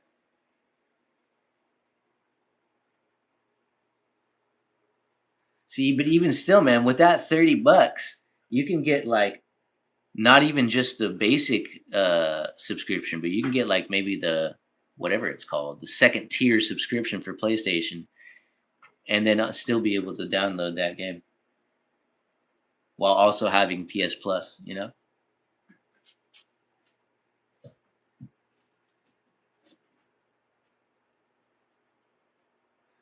Getting some more advertisements. And there's just one advertisement for this app called Bet365, and it's so annoying. It's like this guy in a diner or in a restaurant, and there's this group of like sailors around the table talking about like a big fish they caught or something like that. And then this guy at the table, this nerd ass bro is like, I have Bet365. Yeah, see, and this fucking ad that they're doing for it, this nerd ass bro at the diner, he's like, oh, you guys want to hear about my catch? It was an 8-leg parlay. Some may call it an octopus. I'm like, oh my god, bro, please. And then he's like, the next round of omelets is on me, fellas. Like, oh god, bro. The cringe is real. But I guess that's what they need to do to get people, huh? Anything, right? Humor, cringe, things to fuel anger. What a stupid ass ad. That's what I'm saying. That is what I'm saying. That's them English ads for you. No, I think it's American. I think it was American. None of them had English act like none of them were English. Especially not the dude at the nerd bra at the counter. The next round of omelets is on me, fellas. No, yes, well, it might be. I'm not sure, but that like the ad itself, had no English people in it. As cringe as it was, I'm sure the English could have delivered it a little better without the amount of cringe. All right, advertisements are almost done here. We can get back to these fights. They got Sergey Pavlovich taking off his shorts, gonna get rubbed down with some Vaseline right now. You know what I mean? Getting ready for the fight. He says he's got back-to-back wins, second highest knockdown rate among all active UFC heavyweights, and the fourth shortest average fight time among active UFC heavyweights. 5 minutes and 42 seconds in every fight he's had, which is quite impressive. It means he's gotten a lot of finishes. And remember, like I said earlier, 8-2 in the UFC. So 10 fights in the UFC, and he's only been in the octagon for almost 6 minutes. Think of that. Think of that. Do they already have Taliesin in the? Yes, they do. So we don't have to watch Taliesin enter. They're about to call these two guys up. Taliesin has a 4-inch reach advantage, and he's 8 years younger. That's a crazy stat, right? That is a crazy stat. I love when they throw these stats up. Just 1-inch reach advantage for Sergey. Now Joe Martinez is calling him out. If anybody is just joining now, we are watching the UFC main card. And we are on the Sergey Pavlovich versus Taliesin to share a match. Russian versus Brazilian. So far, so good. The prelim card earlier on the last stream was pretty good. Pretty fun to watch. Oh, thanks for the likes, guys. And this main card is so far so good. I feel like the prelim was a little bit more explosive, a little bit better fights to call. But hopefully these next 3 fights are going to deliver.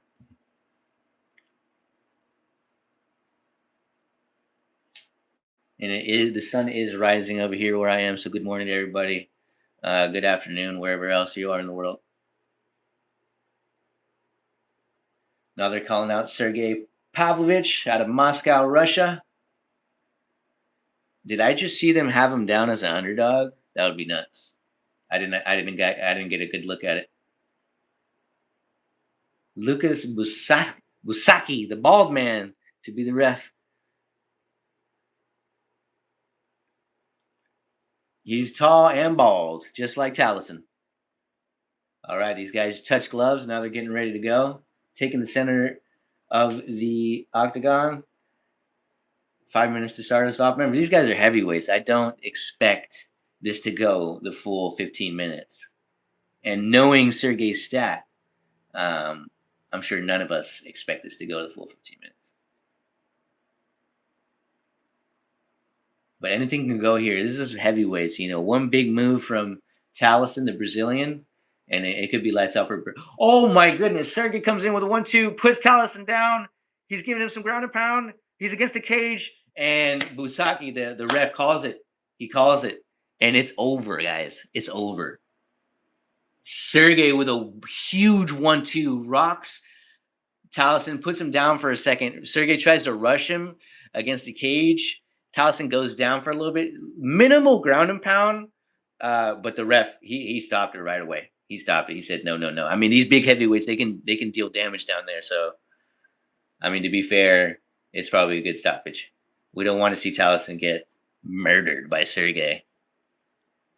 So we're getting a slow motion right now. It was a left, right. The right didn't really connect, and then he goes with another left, right, where the right clips the chin. And then Taliesin goes against the gate where Sergey throws another big right where the forearm hits. The forearm hits, puts Taliesin down, gave him a good 1-2 while he was down, and the ref says, all right, get off. Yeah, that forearm rattled his temple. Holy crap. Taliesin goes down. How many shots did he get off right here? One to the forehead. I think two to the forehead before that ref got him off. And they put it back in real time and hearing it. Oh my goodness. Oh my god, that's hilarious. What was that? 6 seconds? No, it was about like 20 seconds. We'll see. We'll see when they call this. Whatever it is insane. I don't think it. I still think it hasn't put him over 6 minutes in the octagon. You know what I mean? It's that insane. He's living up to that stat. Going to an advertisement, a Kevin Hart advertisement before we get to this decision.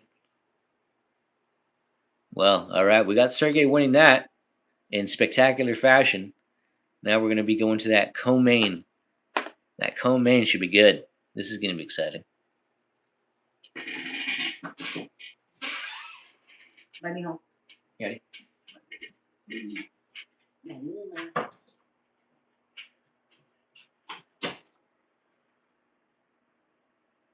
Mother leaving for work.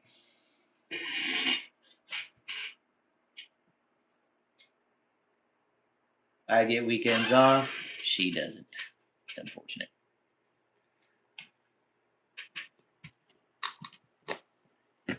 Just going to the shop now. I'll be back after. Hey, man. Always thanks for stopping in. Whatever you're getting at the shop, I hope you're able to find it. Remember his name for me. Jot it down. Which one? Remember whose name? Oh, the guy that got the 6 second knockout? I got you. Yeah, man, safe. Be safe at the shop. All right, we're getting a call here.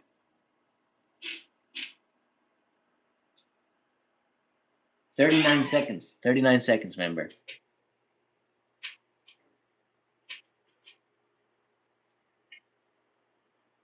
And the Brazilian applauding him. Respect, respect. Good sportsmanship. They give yourself. They embrace each other. Be back in like 30 minutes. No worries, man. Michael Bisping giving him the interview. Sergey. Yep. Sergey Pavlovich.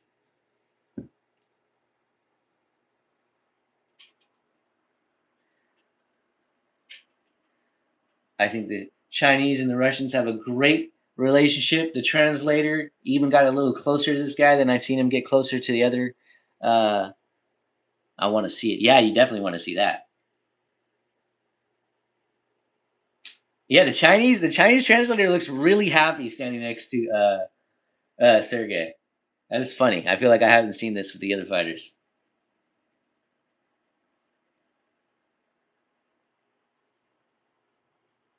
So apparently, Michael Bisping is asking, like, oh, so you said during the build-up that you were going to come in calculated, calm, but you were exactly the opposite. You came in explosive and got it done right away. That is hilarious. If that's what he was saying during the build-up, that is hilarious. You know what though? This is the second time I've seen Taliesin get knocked out and kind of like, I guess like, I don't know, like I don't even know how to say it without sounding mean. You know what I mean? Where's your pen and paper?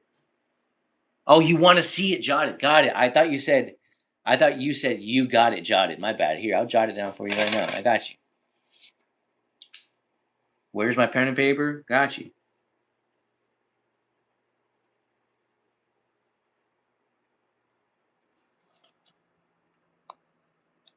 Here. All right. And that's quick handwriting. Okay, don't judge. That's cute for the translator, right? I like seeing him all happy right here next to Sergey.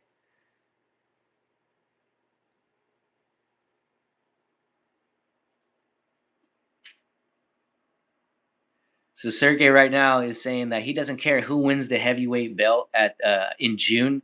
He wants the winner. He says he deserves the title fight.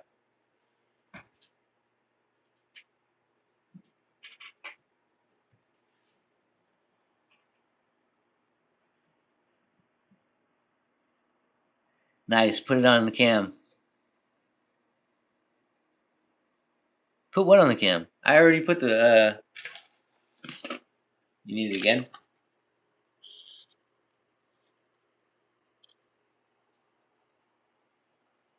Oh gosh.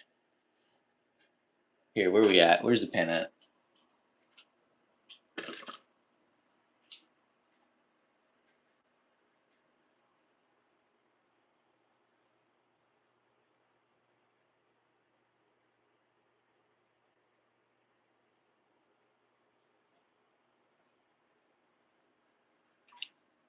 There. There you go. That's your boy. That's your hunk. That's oh sugar daddy. Isn't that what we're talking about? That was actually nice handwriting. Oh, I appreciate you. That's my waking up at 3:40 a.m. and stream until 8 a.m., 9 a.m. handwriting.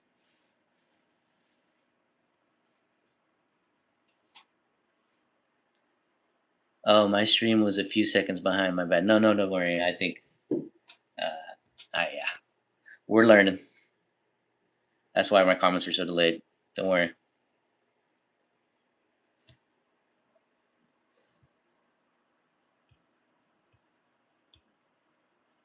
All right, so this next fight we got Zhang Ming Yang, co-main event here. Zhang Ming Yang versus Alonzo Menefield.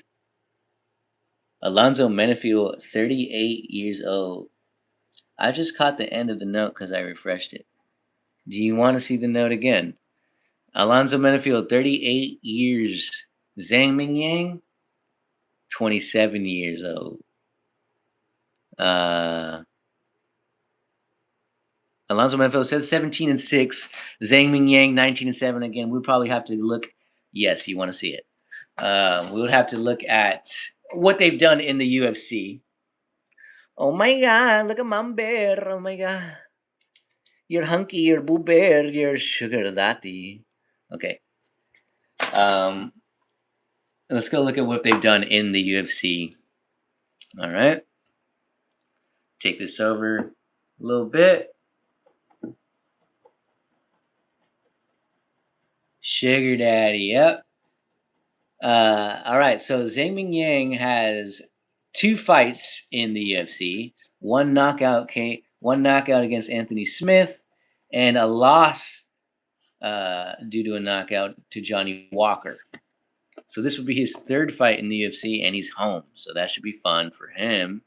Alonzo Menefield, who we got next? Here we going over him. Alonzo Menefield, oh wow, he's been in the UFC since 2018 at least. He had a fight. Well, I'm sorry. He had a fight canceled in 2018. So he started in 2019. Started off with 2 wins. Then had a fight canceled. I like Ming Yang name. Yeah, that's what I'm saying. Ming Yang. He's got a great name. Alonzo Menefield 2-1 in his first year. I'm sorry, 2-0 in his first year. Had a canceled fight. 2-2 in his second fight. He had a canceled fight with Ovin St. Pro. I don't like Alonzo's hair. I'll go with Ming Yang. Dang, hating on homie's hair with the high top. I didn't get to see if it's a high top fade, but that fight that got canceled with Ovens did happen, and he got knocked out by him. So that's 2-2. Then he went 2-1 in 2021. That'll be what, 4-3. 2 wins in 2022, 6-3. So this guy has, this guy has experience. I haven't seen him fight big names. Sorry, I was distracted up to now. Caught up with Sergey. Yeah.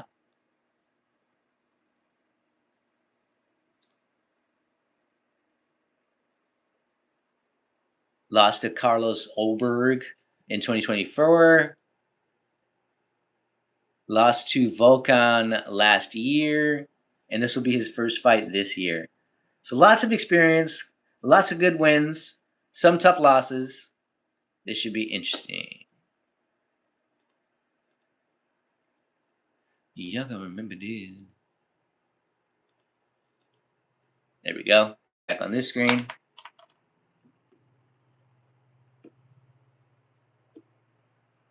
All right. Keep that on there. I need to center that a little bit better. There we go. All right, they're showing the card for the White House event once again. I don't know why they keep showing this. Like, we know what's happening. We're all excited about it, yes. But come on, let's get to tonight's co-main. I want to see these guys walk in. Come on. I want to get excited for these guys walking in. Nope, showing more highlights of Ilie Topuria and Justin Gaethje. Once in a lifetime card, they're saying about this White House card. Can't you say that about each and every card?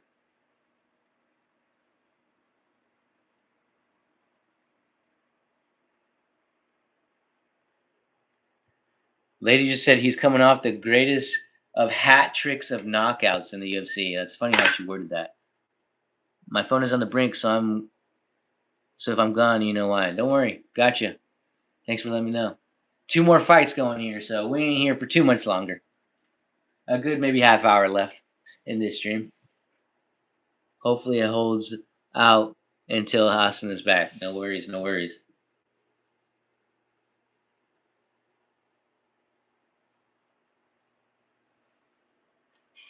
All right, are they finally going to get to these walkouts?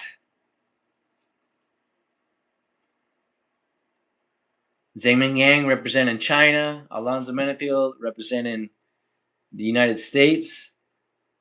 They have Zhang Yang as the favorite, the betting favorite, apparently.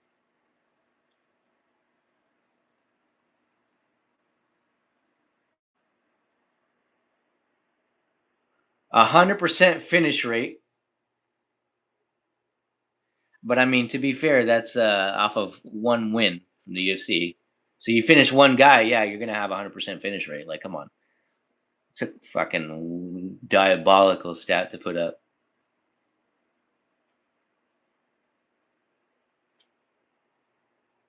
And again, to me, whatever's happened prior to UFC doesn't matter. Well, it does matter because that's what got him there. But I mean, it's a whole different ball game when it comes to in that ring. They're letting Pat Barry, the coach of Alonzo Menefield, get a word, let him know how his camp went. For some reason, he has gloves on. Why does this guy have gloves on? And when I'm talking gloves, I'm not talking MMA gloves. He has like wool gloves on, like knitted. Like, why do you have warm gloves on, dude? What's up with the gloves, guys? Pat Barry with the gloves. I don't know. It's questionable.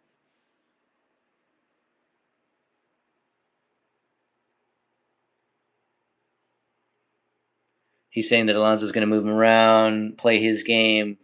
No plan to take him to deep waters, but he plans to control the fight.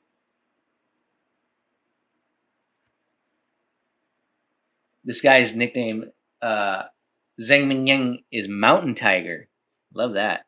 And then Alonzo Menefield is Atomic. That's an interesting one. Of course, we're going to get some ads going. Get some ads going before this co-main event.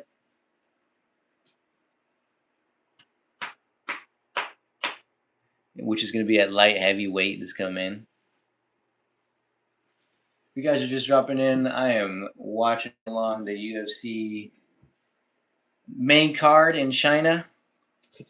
It started at 6 a.m. The main card did. I did an earlier stream with the prelims, which started at 3 a.m. What a nickname. Which one? The Mountain Tiger? Mountain Tiger's dope.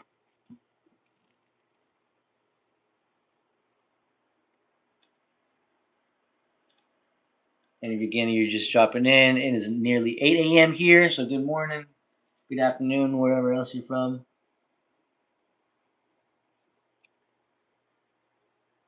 Come on, guys, let's get him walking in. Let's get him walking in. Yeah, the Mountain Tiger. That's what I'm saying. Like, that's a dope nickname.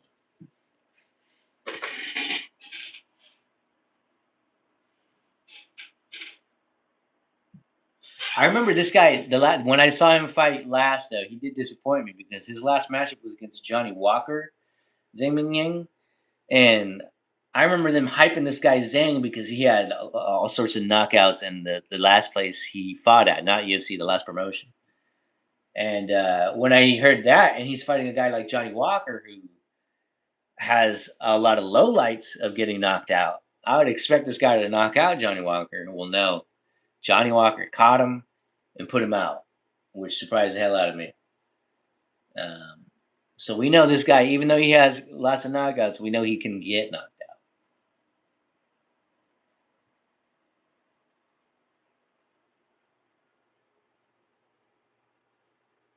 Alonzo, they're giving Alonzo his little promo, and he's saying how he understands he's about to fight a prospect, but he doesn't want to just be a stepping stone. He wants to make a statement and this and that. Respectable, respectable. And then Zhang on his little promo, he's saying how he's coming for every opponent. He's not stopping. Every opponent's the same until he gets to the top. Again, respectable.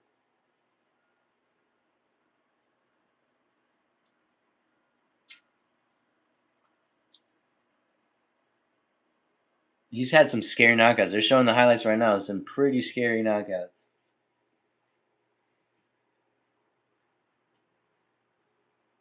Even though I have a 100% finish rate, that's not my goal. Okay, come on, finish. But if the opportunity comes to end a fight, I'll take it without hesitation. Pretty standard. Pretty standard.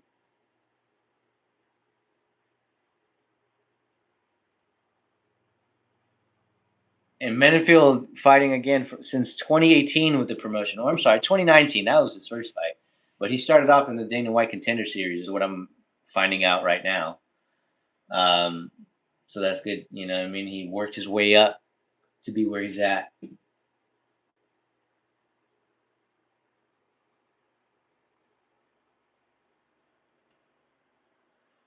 So are we still knocking? Are we still locking in the Mountain Tiger for the coming event?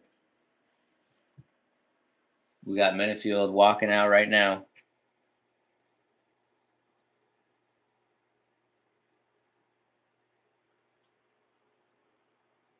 Pat Barry behind him to his right with the bucket. We've seen the bucket in action tonight.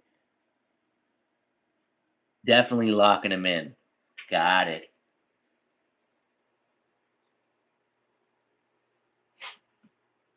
One of 8 active American UFC light heavyweights. Born in Los Angeles, Mennefield. He's got that number 15 ranking. So this gives Zhang Mingyang, the Mountain Tiger, an opportunity to get in them rankings.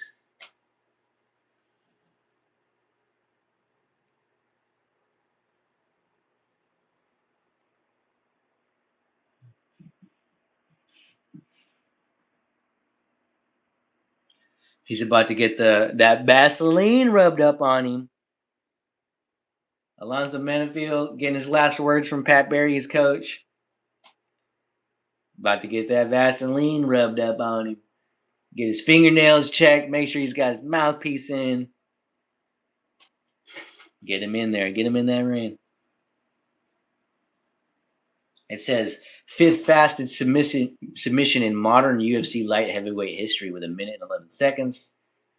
Awarded a UFC contract in 2018. Highest takedown defense among active UFC light heavyweights. Tied with the 6th highest on that. Not the most impressive stats, but you still got to applaud the man. Like I said, he's worked his way up through the Dana White Contender Series all the way into the top 15 rankings. He's experienced. And after looking through his previous fights in the UFC just a little while ago, you know, he's got wins. He's got plenty of wins on the UFC. And the losses that he has are pretty tough losses. So it should be interesting to see what he's got going on against this younger prospect, Zhang Mingyang. Zhang Mingyang coming out to the Chinese intro. He's got some, I don't even know what you call it, Chinese music. Yeah, and the Chinese fans are just going crazy. They love to hear it. They love to see this man. He's got his flag being held up behind him while he walks in.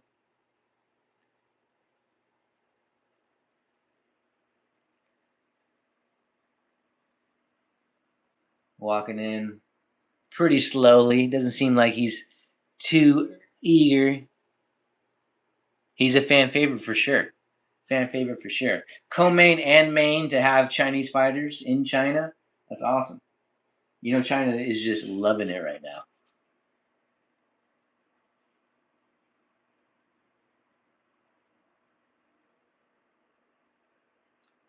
This guy Zhang getting his last words from his coach before he gets his Vaseline rubbed up on him.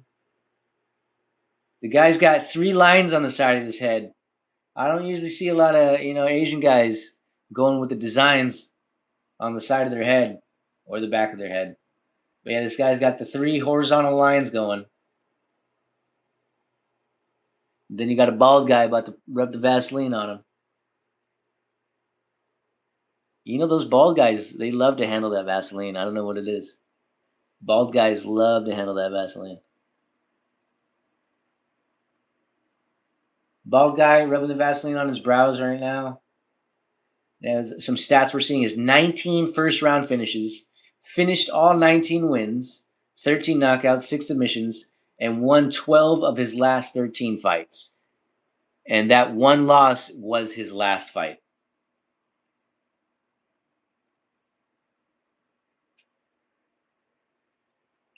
He looks pretty ready. They checked his mouthpiece. They checked his nails.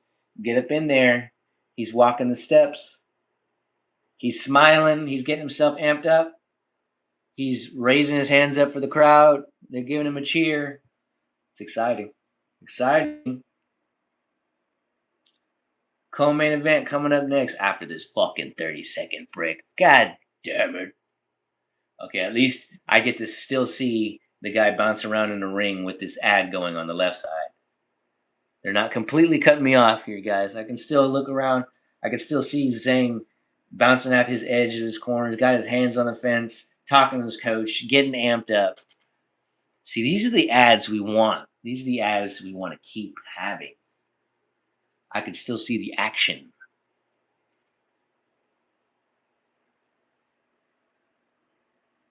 Getting his last minute team talks. Camera all up in his face.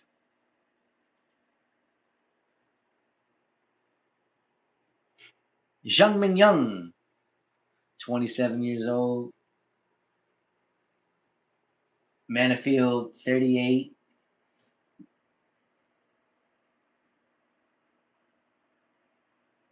Again, Zhang Mingyang being the favorite of this fight. We'll see how that goes. Joe Martinez calling him out. Co-main event. It's going to be a 3-rounder, light heavyweight. They're going to call out Alonzo first. My boy, my man Atomic Alonzo. He's fighting out of Dallas, Texas. Okay.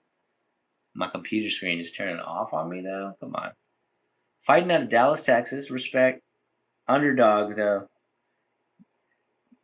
The betting underdog.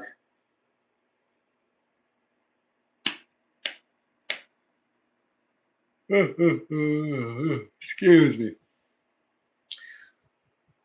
Wow, he got some booze there at the end of that. He got some booze.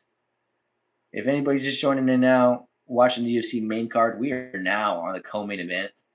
It is currently 8 a.m. Main card started around 6 a.m. Sun's up. Good morning, everybody. Wherever else you are in the world, good afternoon. We're watching these UFC fights. I had an earlier stream, watched the prelims. Now we're on the main card, watching these fights. We got Zhang Mingyang in the co-main. We got Sung Yadong next in the main event. You got Mark Goddard calling the fight. Mark Goddard coming in as the ref.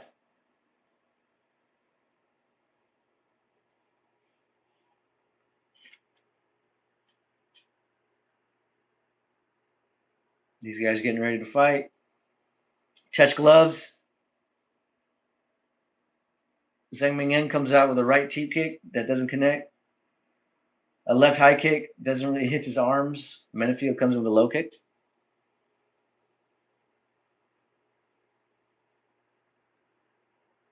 Big kick from Zhang. Leg kick from Menafield to that Lead leg. Menifield clipped him with the right. Kind of like rattled Zhang here. But came at him with a little bit of explosion, but he was able to weather that storm. Zhang was.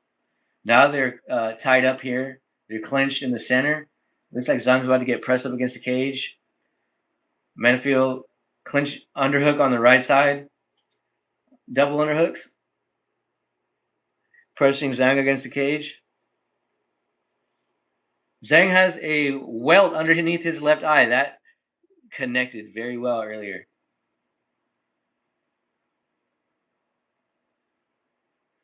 Chinese fans are chanting right now. It's a great chant. I couldn't tell you what they're saying, but they're getting loud. They're getting behind their guy, even though he's taking some damage, even though he's getting pinned up against the cage. He's got to get back in this. He's trying to work his hips into it. He's doing well not opening up to give Menifield an opening to either get a takedown or to get a strong elbow up top. Now we got double underhook from Zhang, who reverses and puts Menifield against the cage. He's going to keep that body lock and throw some knees. He threw one knee at least. He threw another, kind of connecting to Menifield's arms. Heavy knees to the body. The crowd's getting really behind it. More good knees. We're seeing right now the left leg of Zhang is pretty red, right on the lower thigh. I want to say the back of his hamstring. Quadriceps are front, right? Quadriceps front, hamstrings back. Yeah, it's going to be like his hamstring. His left hamstring is red, red, red. That was a good strong kick from Menifield earlier. Oh, they break up the clinch, and Menifield with some big shots. And he's throwing big bombs, big bombs, big bombs. Zong caught a couple of them. It could be bad for Zong here. He got rattled earlier from a big bomb from Menifield. Menifield throwing big bombs. A couple of those last ones looked a little slower. So Menifield could be getting a little fatigued there with some of the big shots that he's throwing. Then he goes in for a leg takedown. So again, the fatigue could be playing a part already in the first 3 minutes with these big bombs that Menifield is throwing.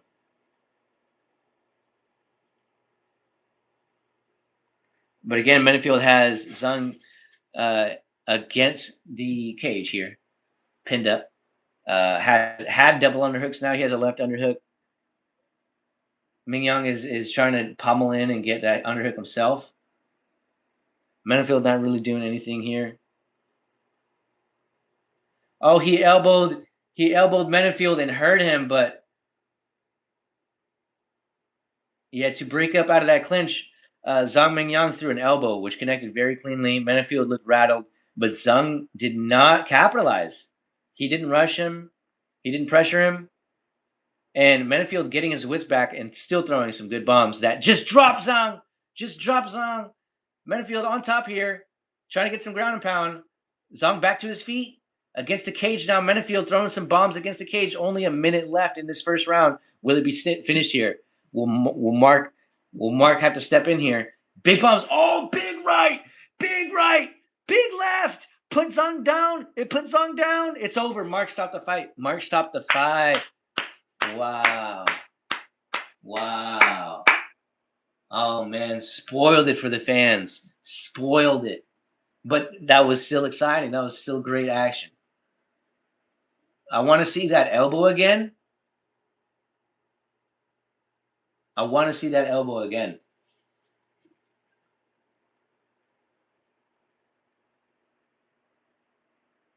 Alonso's super excited with his coach right now.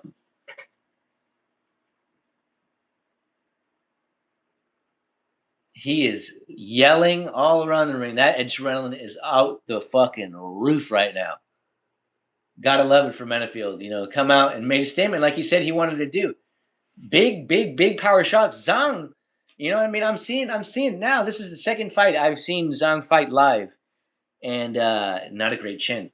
To be fair, Alonso here, big shoulders, big beefy guy. So I mean, like, who's really taking a shot from this guy? You know what I mean? But still, Zong, I've been seeing you get dropped, buddy. I'm hearing all these first round knockouts, first round finishes, and this is the second time I've seen you get dropped. Uh, so yeah, we'll see. We'll see if Alonzo gets moved up into the rankings at all. If so, it'll probably be one or two. But yeah, 15th ranked man getting a stoppage here in enemy territory.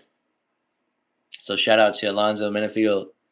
That was a great show, man. You, like you said, you wanted to put on a show. You wanted to make a statement that you're not just a journeyman, and you did it. I mean, holy moly, that prospect came in. He did rock you, and you came out the fire and came back and got a win. So now we're gonna get the main event. The main event is next.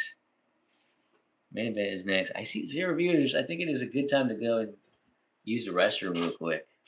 Um, so hopefully not too many of you join in while I do that, but it should only take me like 2 minutes. I'll be right back.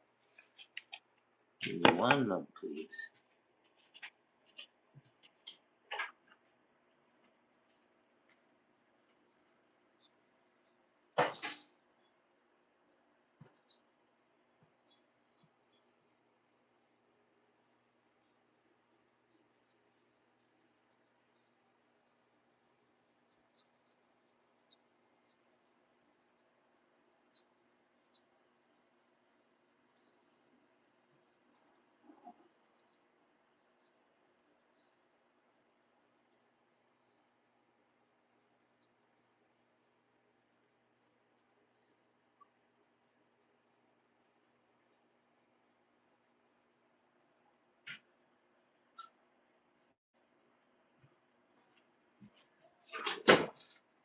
All right, we're back. Apologies for that. Just needed a little restroom break. Alonzo just got his hand raised. Zahn giving him his respect. And now Alonzo getting get his interview here with Michael Bisping. Very short fight while it lasted. Just a crazy fight, he says, which I got to agree. Now the Chinese translator getting his chance to translate.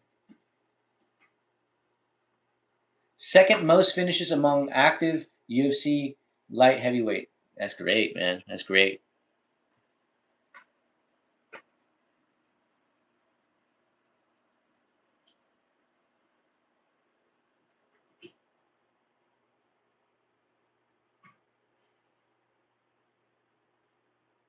Again, see, like I'm not seeing so much emotion out of the translator like it was with the Russian. Which I, again, it's not. It's probably no disrespect, and it's probably no love lost. But I'm just saying I can see there's a difference in emotion from the translator between how he was with the Russian and how he is with this American here. But nonetheless, Alonso again with a very good showing. He's Michael Bisping basically asking him if that was the game plan to just go out and fight and rather to wrestle. And he said, "Yeah, damn well that was the game plan. I just wanted to go out there and slug with the guy. I had no plan of grappling."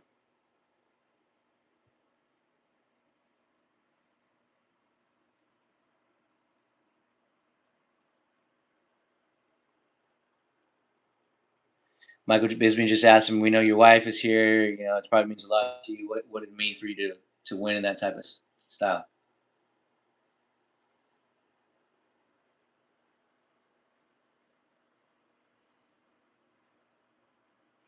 And he had to bring race into this, but it is what it is. Alonzo says, "You look at my skin. I have to do for my family. There's already a stigma against us, this and that." Again, respect to him.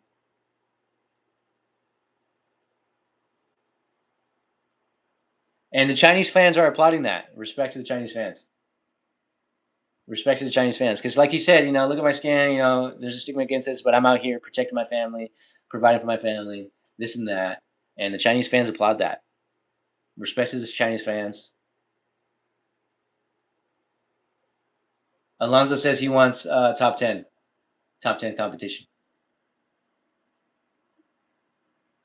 He says whoever they line up, he'll take them down.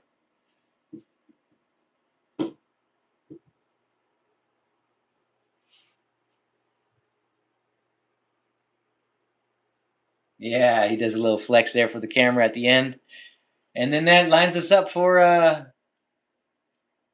last fight of the night, for our last fight of the morning, I should say. Sheesh.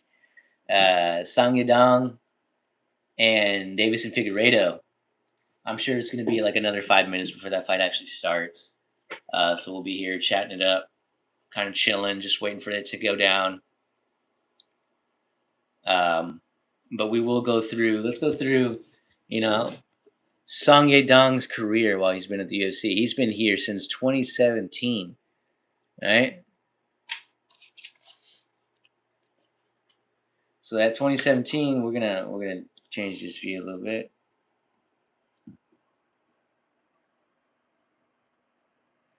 All right, so Song Yadong, they got him as nicknamed the Kung Fu Kid, right?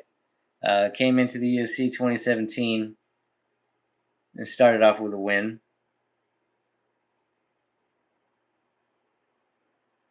Started off with a win, and then into the next year, uh, another couple wins. He gets a knockout victory and a decision victory. So that's good going for him for his first 2 years of being in the UFC. Sorry for kind of delaying. I am a little tired. Woke up at 3:40 to get the stream going to watch these fights because the fights are in China. Okay, so in 2019, he got a KO victory and a draw against a Cody Stamann. So that would put him at 4 wins, 1 draw into the UFC. Then with another decision win the following year, that puts him at 5 wins and 0 losses in the UFC in his first 5 years of fighting. Then he suffered his first loss against a Kyler Phillips, right? Back in 2021, got a couple wins to follow after that loss. That should give him a good little boost of confidence for the following year. And in the following year, he beats Marlon Moraes, which is a good name to beat, really. Marlon Moraes has beaten a lot of tough fighters. And then he's lost to Corey Sandhagen, which, fair enough, Corey is probably the longer fighter, the taller fighter, and probably just more skilled all around than Song Yadong. So probably a tough fight for Song. In 2023, he had 2 wins and a fight canceled. So that will put him at 10 wins and 2 losses in the UFC by 2023. That's a lot of experience. Lost to Peter Yan in 2024. Last year, beats Henry Cejudo in a decision. And then this year, lost to Sean O'Malley in a decision. So that puts him at 11 wins, 4 losses, and 1 draw in the UFC, which is quite impressive. Lots of experience. He's been here. He's done that. Let's go look at Davison. Davison as well has been here since 2017. So 2 guys that have been here, gotten their flowers, had their attributes, So let's look at Davison Figueiredo. His opening year, he started off with 2 wins. He comes in his next following year, gets another 2 knockout wins. 2019 comes in, has 3 fights and wins 2 of them. Has a loss. Who did he lose to? Lost to Jussier Formiga. Okay, so and that was by decision. And then the following year in 2020, 2 wins and a draw against Davison Figueiredo. 2021, he had a submission win and a canceled fight against Brandon Moreno.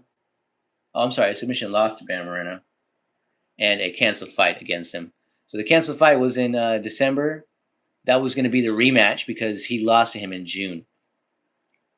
2022, they have another fight against each other where Davison wins by decision. So keep in mind, like 3 or 4 of I want to say maybe 4 of these fights are Davison and Brandon Moreno. In 2023, he won a decision against Rob Font, but he did lose a knockout victory against Brandon Moreno in the last seconds. So by 2023, Davison is 10 wins, 3 losses in the UFC with a draw. The last 3 years, he's gotten 2 victories in 2024 and a loss to Peter Yan, just like Sung Dong has. Also lost to Corey Sanhagen, just like Sung Dong has, but he beat Montel Jackson. So he went 1-1 in 2025, and in this year, he lost to Umar Nurmagomedov, which was a good fight. Uh, and this would be his next fight of this year. So that puts him at 13 wins, 6 losses, 1 draw for Deiveson Figueiredo in the UFC. So this would be very interesting. 2 very experienced fighters, who, like I said, both have had their attributes. Both had accolades mount up in the UFC. So it will be nice to see who win this fight. Who am I going for? Not that anybody's asking, but I'm just like, I'm sure people are wondering who I'm going for. I mean, I would like to see Sung Dong win because he's at home. I mean, it'd be nice for the fans to get to see their home guy win. I mean, I wouldn't want to see Davison get demolished or knocked out. But it is what it is. You know what I mean? Like, these guys sign up for that. They know what they're getting into. So yeah, again, I don't want to see Davison get rocked or get finished, but it may very well happen, and we got to be ready for it.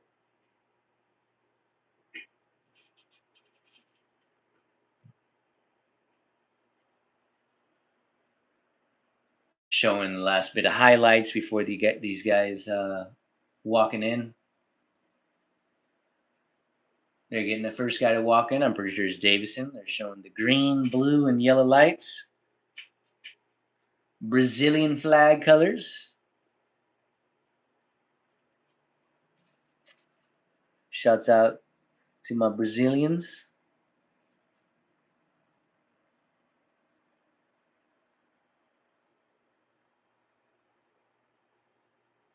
That crowd is pretty quiet. Crowd is pretty quiet. Not really showing Davison the love. I'm not going to say you can hear a pin drop, but it's pretty quiet in there. One of 7 active Brazilian UFC bantamweights. Brazil, man, they have a lot of fighters on this UFC roster. Crazy amount.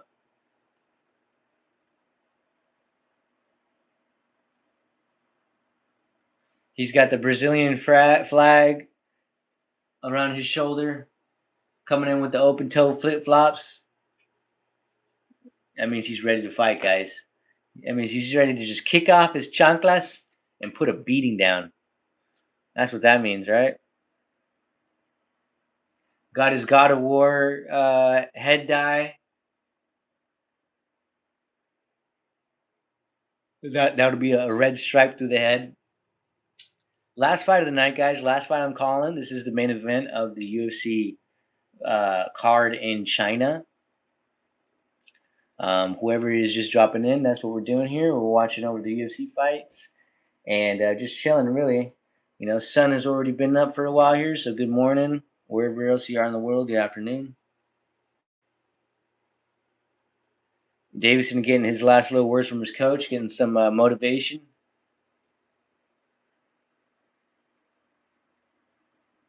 Getting his last hugs from his coaches and family members, maybe. We've already seen an upset in the co-main event, not only on betting terms, but also in fan terms. Are we going to be seeing that in the main event? Former 2-time UFC flyweight champion Davison finished 18 of 25 wins, 9 knockouts, 9 submissions, and he's tied with the sixth most knockdowns among his division's history.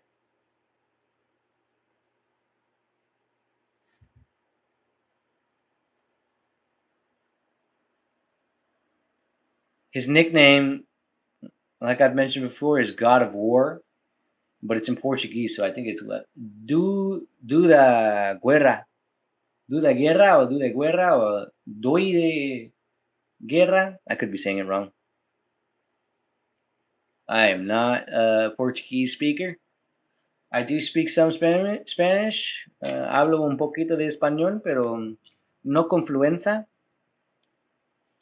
Así que si hablas español, dame un poco de paciencia porque a veces necesito hablar un poco más lento o escuchar un poco más lento. But yeah, that's it. So we speak English and Spanish here. Now we're going to be getting the Sung Dong entry, and now the fans are happy.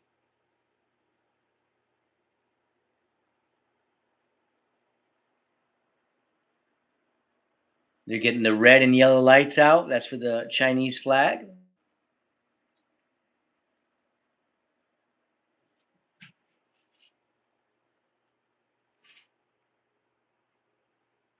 Song Yedong coming out on his walkout.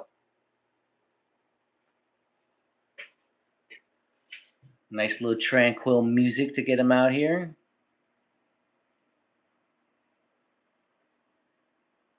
Now they're showing him on the camera, and that's when the crowd starts to cheer. They get to actually see him now. He's got his hands up, looking for the love of his fans. He's getting it. Closes his eyes. He's just soaking it in right now. He's absorbing in all the love. Tied with the most wins by Chinese fighter in UFC history. I think that's something we went over earlier in the prelim card, a stat. So if he wins tonight, he would be the most winningest Chinese fighter in UFC history. That would be quite a feat for him and his country.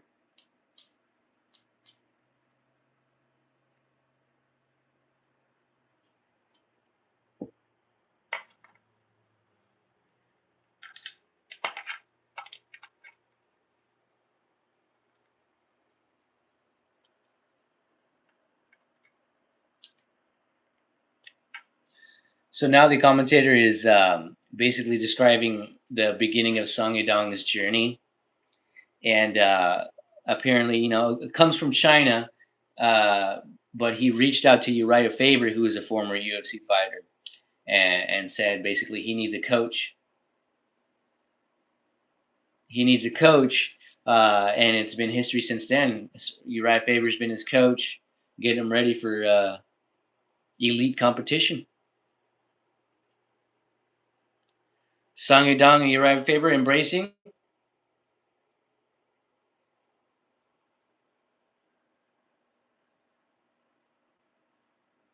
Song Yedong now getting that Vaseline rubbed up on him. That's one of our favorite time of the night. Seven first round finishes, tied with the fifth most knockouts in UFC bantamweight history with 5. And he's got a 7-0 UFC knockdown ratio.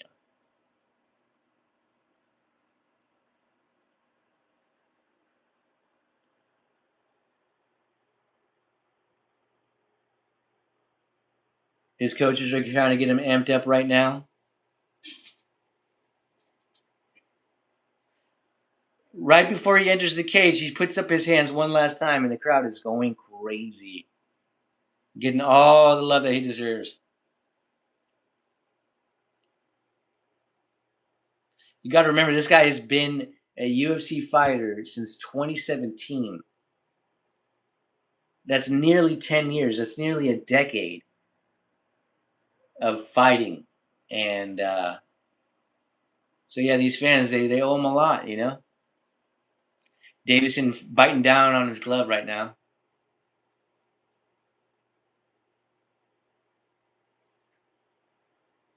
Could be a nervous tick.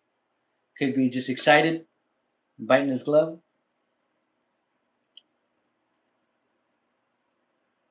They got Davison Figueiredo as the underdog and Song Yedong as the favorite.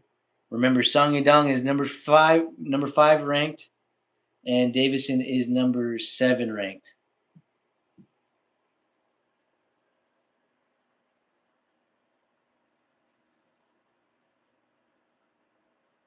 Now we got Joe Martinez, last time of the night to call these fights. The moment we've all been waiting for is time. 5 rounds, I'm sure.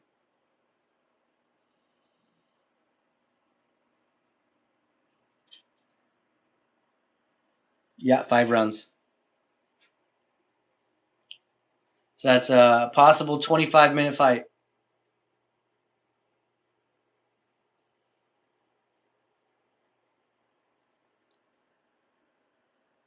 Jason Herzog to be the referee tonight in this main event.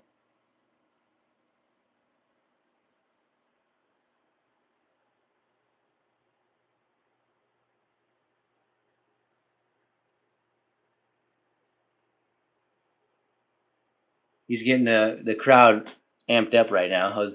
Joe is, I'm sorry. Calling out Davison first.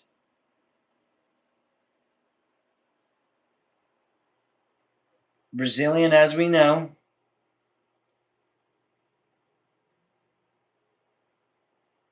So they got him down as 25 wins, 6 defeats, 1 draw.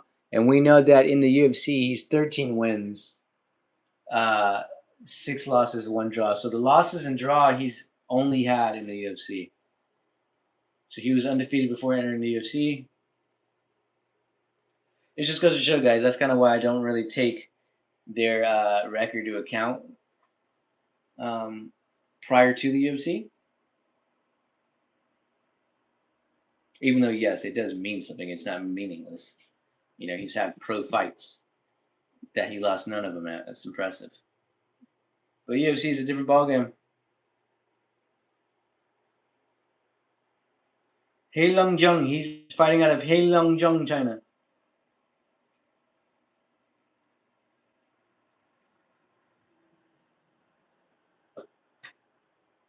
Kung Fu Kid, Sung Yedong.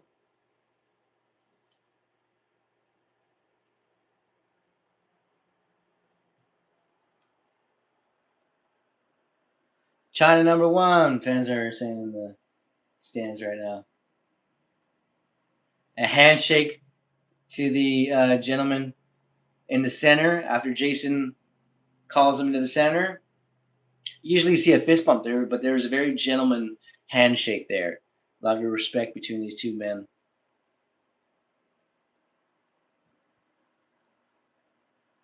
Are you kidding?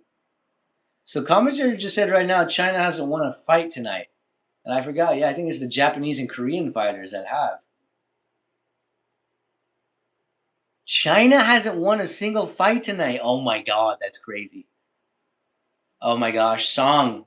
I kinda am rooting you on at this point. Pull through for your country. How do you have a main card in China and not one of your Chinese fighters win? That's crazy.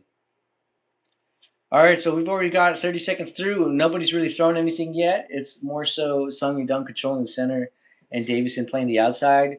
Got a leg kick from Song on the lead leg. Davison circling left, circling left, circling left. Sung down right in the front, tries to throw overhand right. Kind of swing of a miss. Davison kind of squaring up right in front of him, looking for an opening. Both of them kind of feeling each other out, kind of measuring each other up.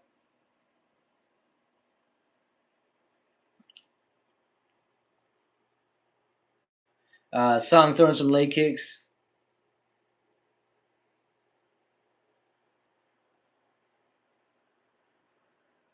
Excuse me, I'm sorry.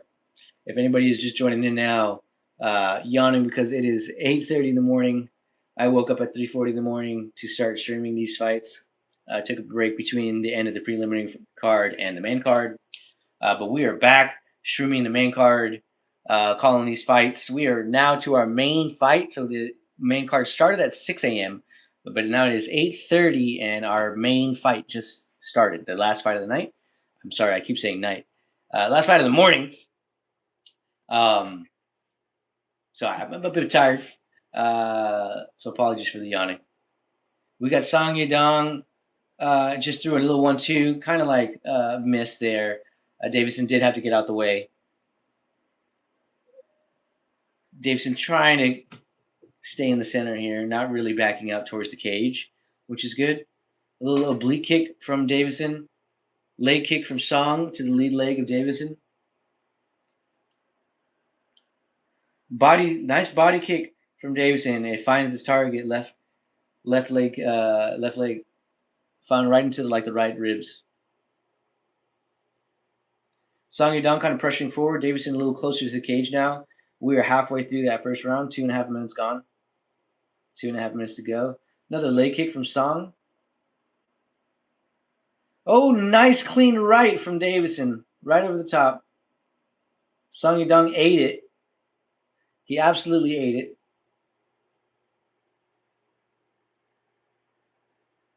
Song Yadong still controlling the center. Davison circling left on the outside. Still circling left. Eventually, Song's just going to have to telegraph that. He's going to have to know he's going to be circling left. He tries to go in for a body shot, misses. A nice takedown attempt from Davison, but it was stuffed, and we're back on our feet. Center of the octagon. Song Yadong in Davison's face. Pressuring forward. Davison backing up a little bit. Also circling left.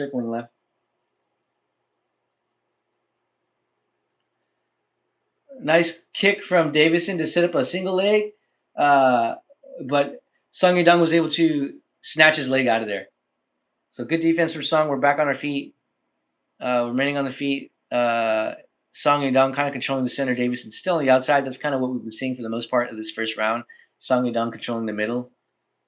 Davison more so circling left, trying to look for an opening, trying to work through the pressure. Song Yadong is doing good pressure.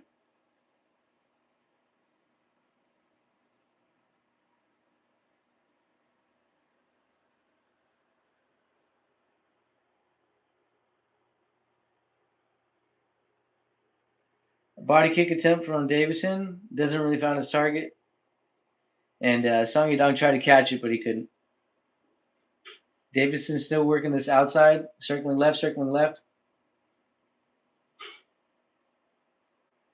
There was a slip from Song Yadong, and Davison took advantage, and now he's on top. I don't know if it was from an overthrow of a punch or an overthrow of a kick, but Song Yadong goes down to the mat, and Davison hops right on top. But fortunately for Song Yadong, only 10 seconds remaining, and they're about to get these guys back up on their feet and call this round.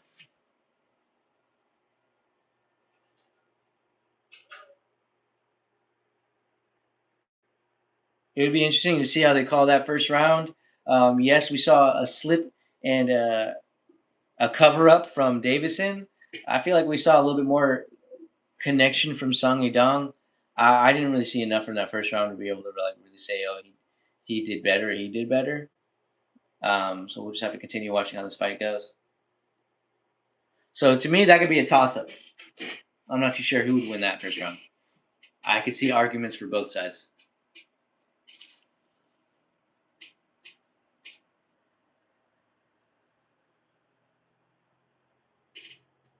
Now they're showing Davison in the corner, getting the ice on his back. I think they're showing the fans one of the replays because I just heard the reaction from the fans. I didn't get to see it though.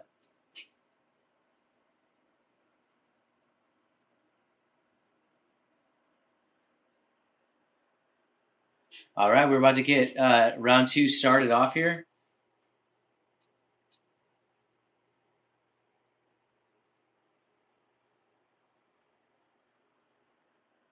All right, they got these guys going now.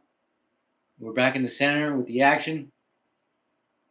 Song Yadong going right back to his comfortable spot like the first round and pressuring forward.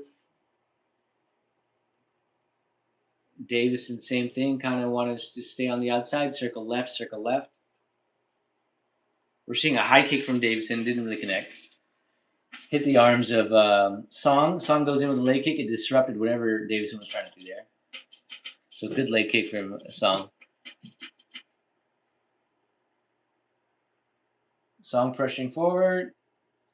Davison circling left. We might see a lot of what we saw in that first round in the second round.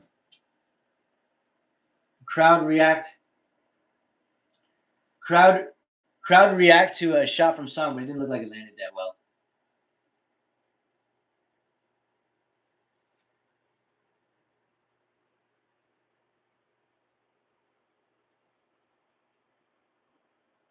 Davison like attempted to do like a spinning attack and hesitated. He like stopped midway, and then they gave each other like a little high five.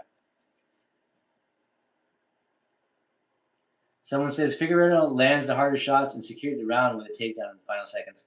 That's fair. I can see it going that way. Tough round to score. Slow start from both. Figgy had the bigger moments and ended out on top. So I mean that's fair. It's fair to see it that way. Um, so yeah, it's a good call to say maybe Figueroa won that first round, but I am still unsure. Song Yadong controlling the center, as we've been seeing him do the most part of this fight. And same thing with Figueroa. We've been seeing him working this outside, sticking and moving, continuously circling left. He's not standing still at all.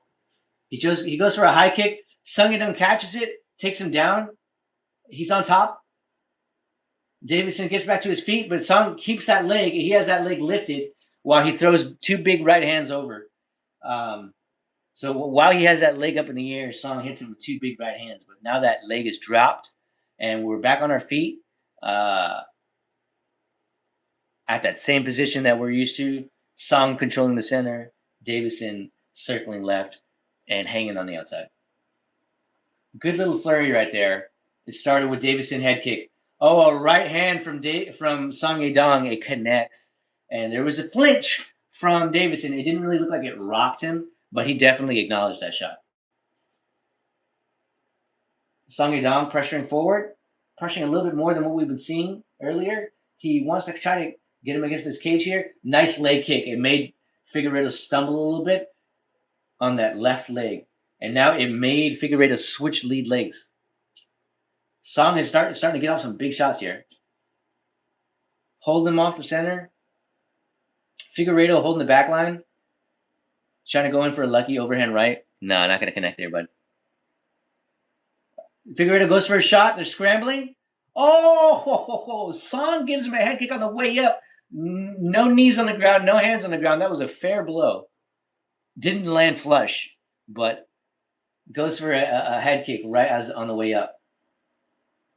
Leg kick from Figueredo on the lead leg of Song Yadong. If anybody is just joining now, welcome in, welcome in. I am watching the UFC main card. We are already on this main event. Song Yadong versus Davison Figueredo. Thanks for joining in. Thanks for stopping by. Sun is up here, so good morning. Wherever else you are in the world, good afternoon. Back to calling this fight. 1 minute left in this second round. Definitely a Song Yadong round, unless Davison is able to find anything in these last 45 seconds. He goes for a spinning body kick, doesn't land. Head kick from Song Yadong, catches the hands of Figueredo. You know, too many of those, you block too many of those, it's going to hurt your hands, it's going to hurt your arms. A lot of energy from Song Yadong, though, to be throwing those as well. Nice leg kick. Nice leg kick from Song Yadong. Davison was able to take him down at the end of this round here. Oh, he taps. Oh, he taps. He taps. Davison goes for the takedown, gets his head caught. Song Yadong goes in for a guillotine, squeezes. Davison taps. Song Yadong tries to leap over the gate and is sitting at the top of the gate here and, getting the fans' love and appreciation. He almost jumped over the gate, and the guy like caught him before he jumped over. But he's letting him sit here and get his love from the fans. You know what? I mean, off of first glance, I want to see how this lock got in. Off of first glance, pretty quick tap to me. I want to see how tight this was on Davison. Oh, wait, Zaylee Wang is in the crowd.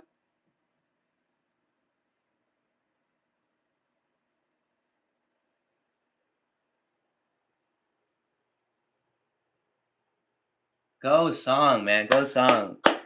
Congratulations, bro. At home. I want to see this tap. I want to see how tight this was. That was a quick tap from Davison, man. Because it almost looks like before he actually tapped, he was thinking about tapping. Nice leg kick. He goes in for the takedown. Wraps around the head. 。 . 。 . 。 . . . . . . . . . . . . . . . . . . . . . . . . 。 . 。 . . 。 。 。 。 。 。 . . . . . .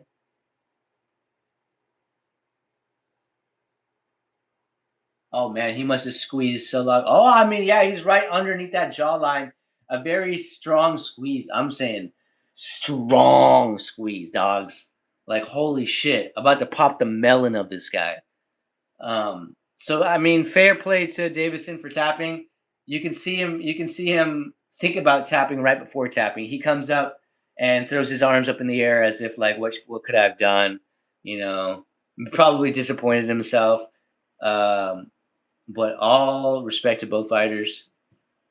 Um, what a night for Song Yudong in front of his fans. First Chinaman, first Chinese fighter to win a fight tonight is great for them. So great job, Song Yudong. He's gonna get his hand raised tonight for tapping out Davison Figueiredo in a guillotine. So that was great. Thank you for everybody for stopping in tonight or this morning. I keep saying tonight. You know what I mean? Uh, thank you for stopping in this early morning to join in on my stream. So we can watch along these fights. I'll probably do this, every UFC event. I'd love to do this every UFC event. So if this is something you guys enjoy, stop in every once in a while whenever you know a UFC event is coming up. But yeah, that's gonna be it for me. I'm probably gonna end the stream here. Get my morning started. If you guys, do stop in and hear any of this, I do want to let you know that I will be streaming in about it's 9 o'clock now, in about 2 hours for the Champions League. The Champions League game is going to be PSG versus Arsenal. So that's going to be exciting. I'm going to be pretty much doing the same thing that you hear now. I'll have something on the screen here for you while I call the fight that I'm sorry, the game that I will be watching on Paramount Plus.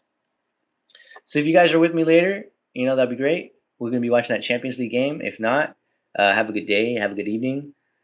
Thanks for stopping in again, and we're going to be ending the stream.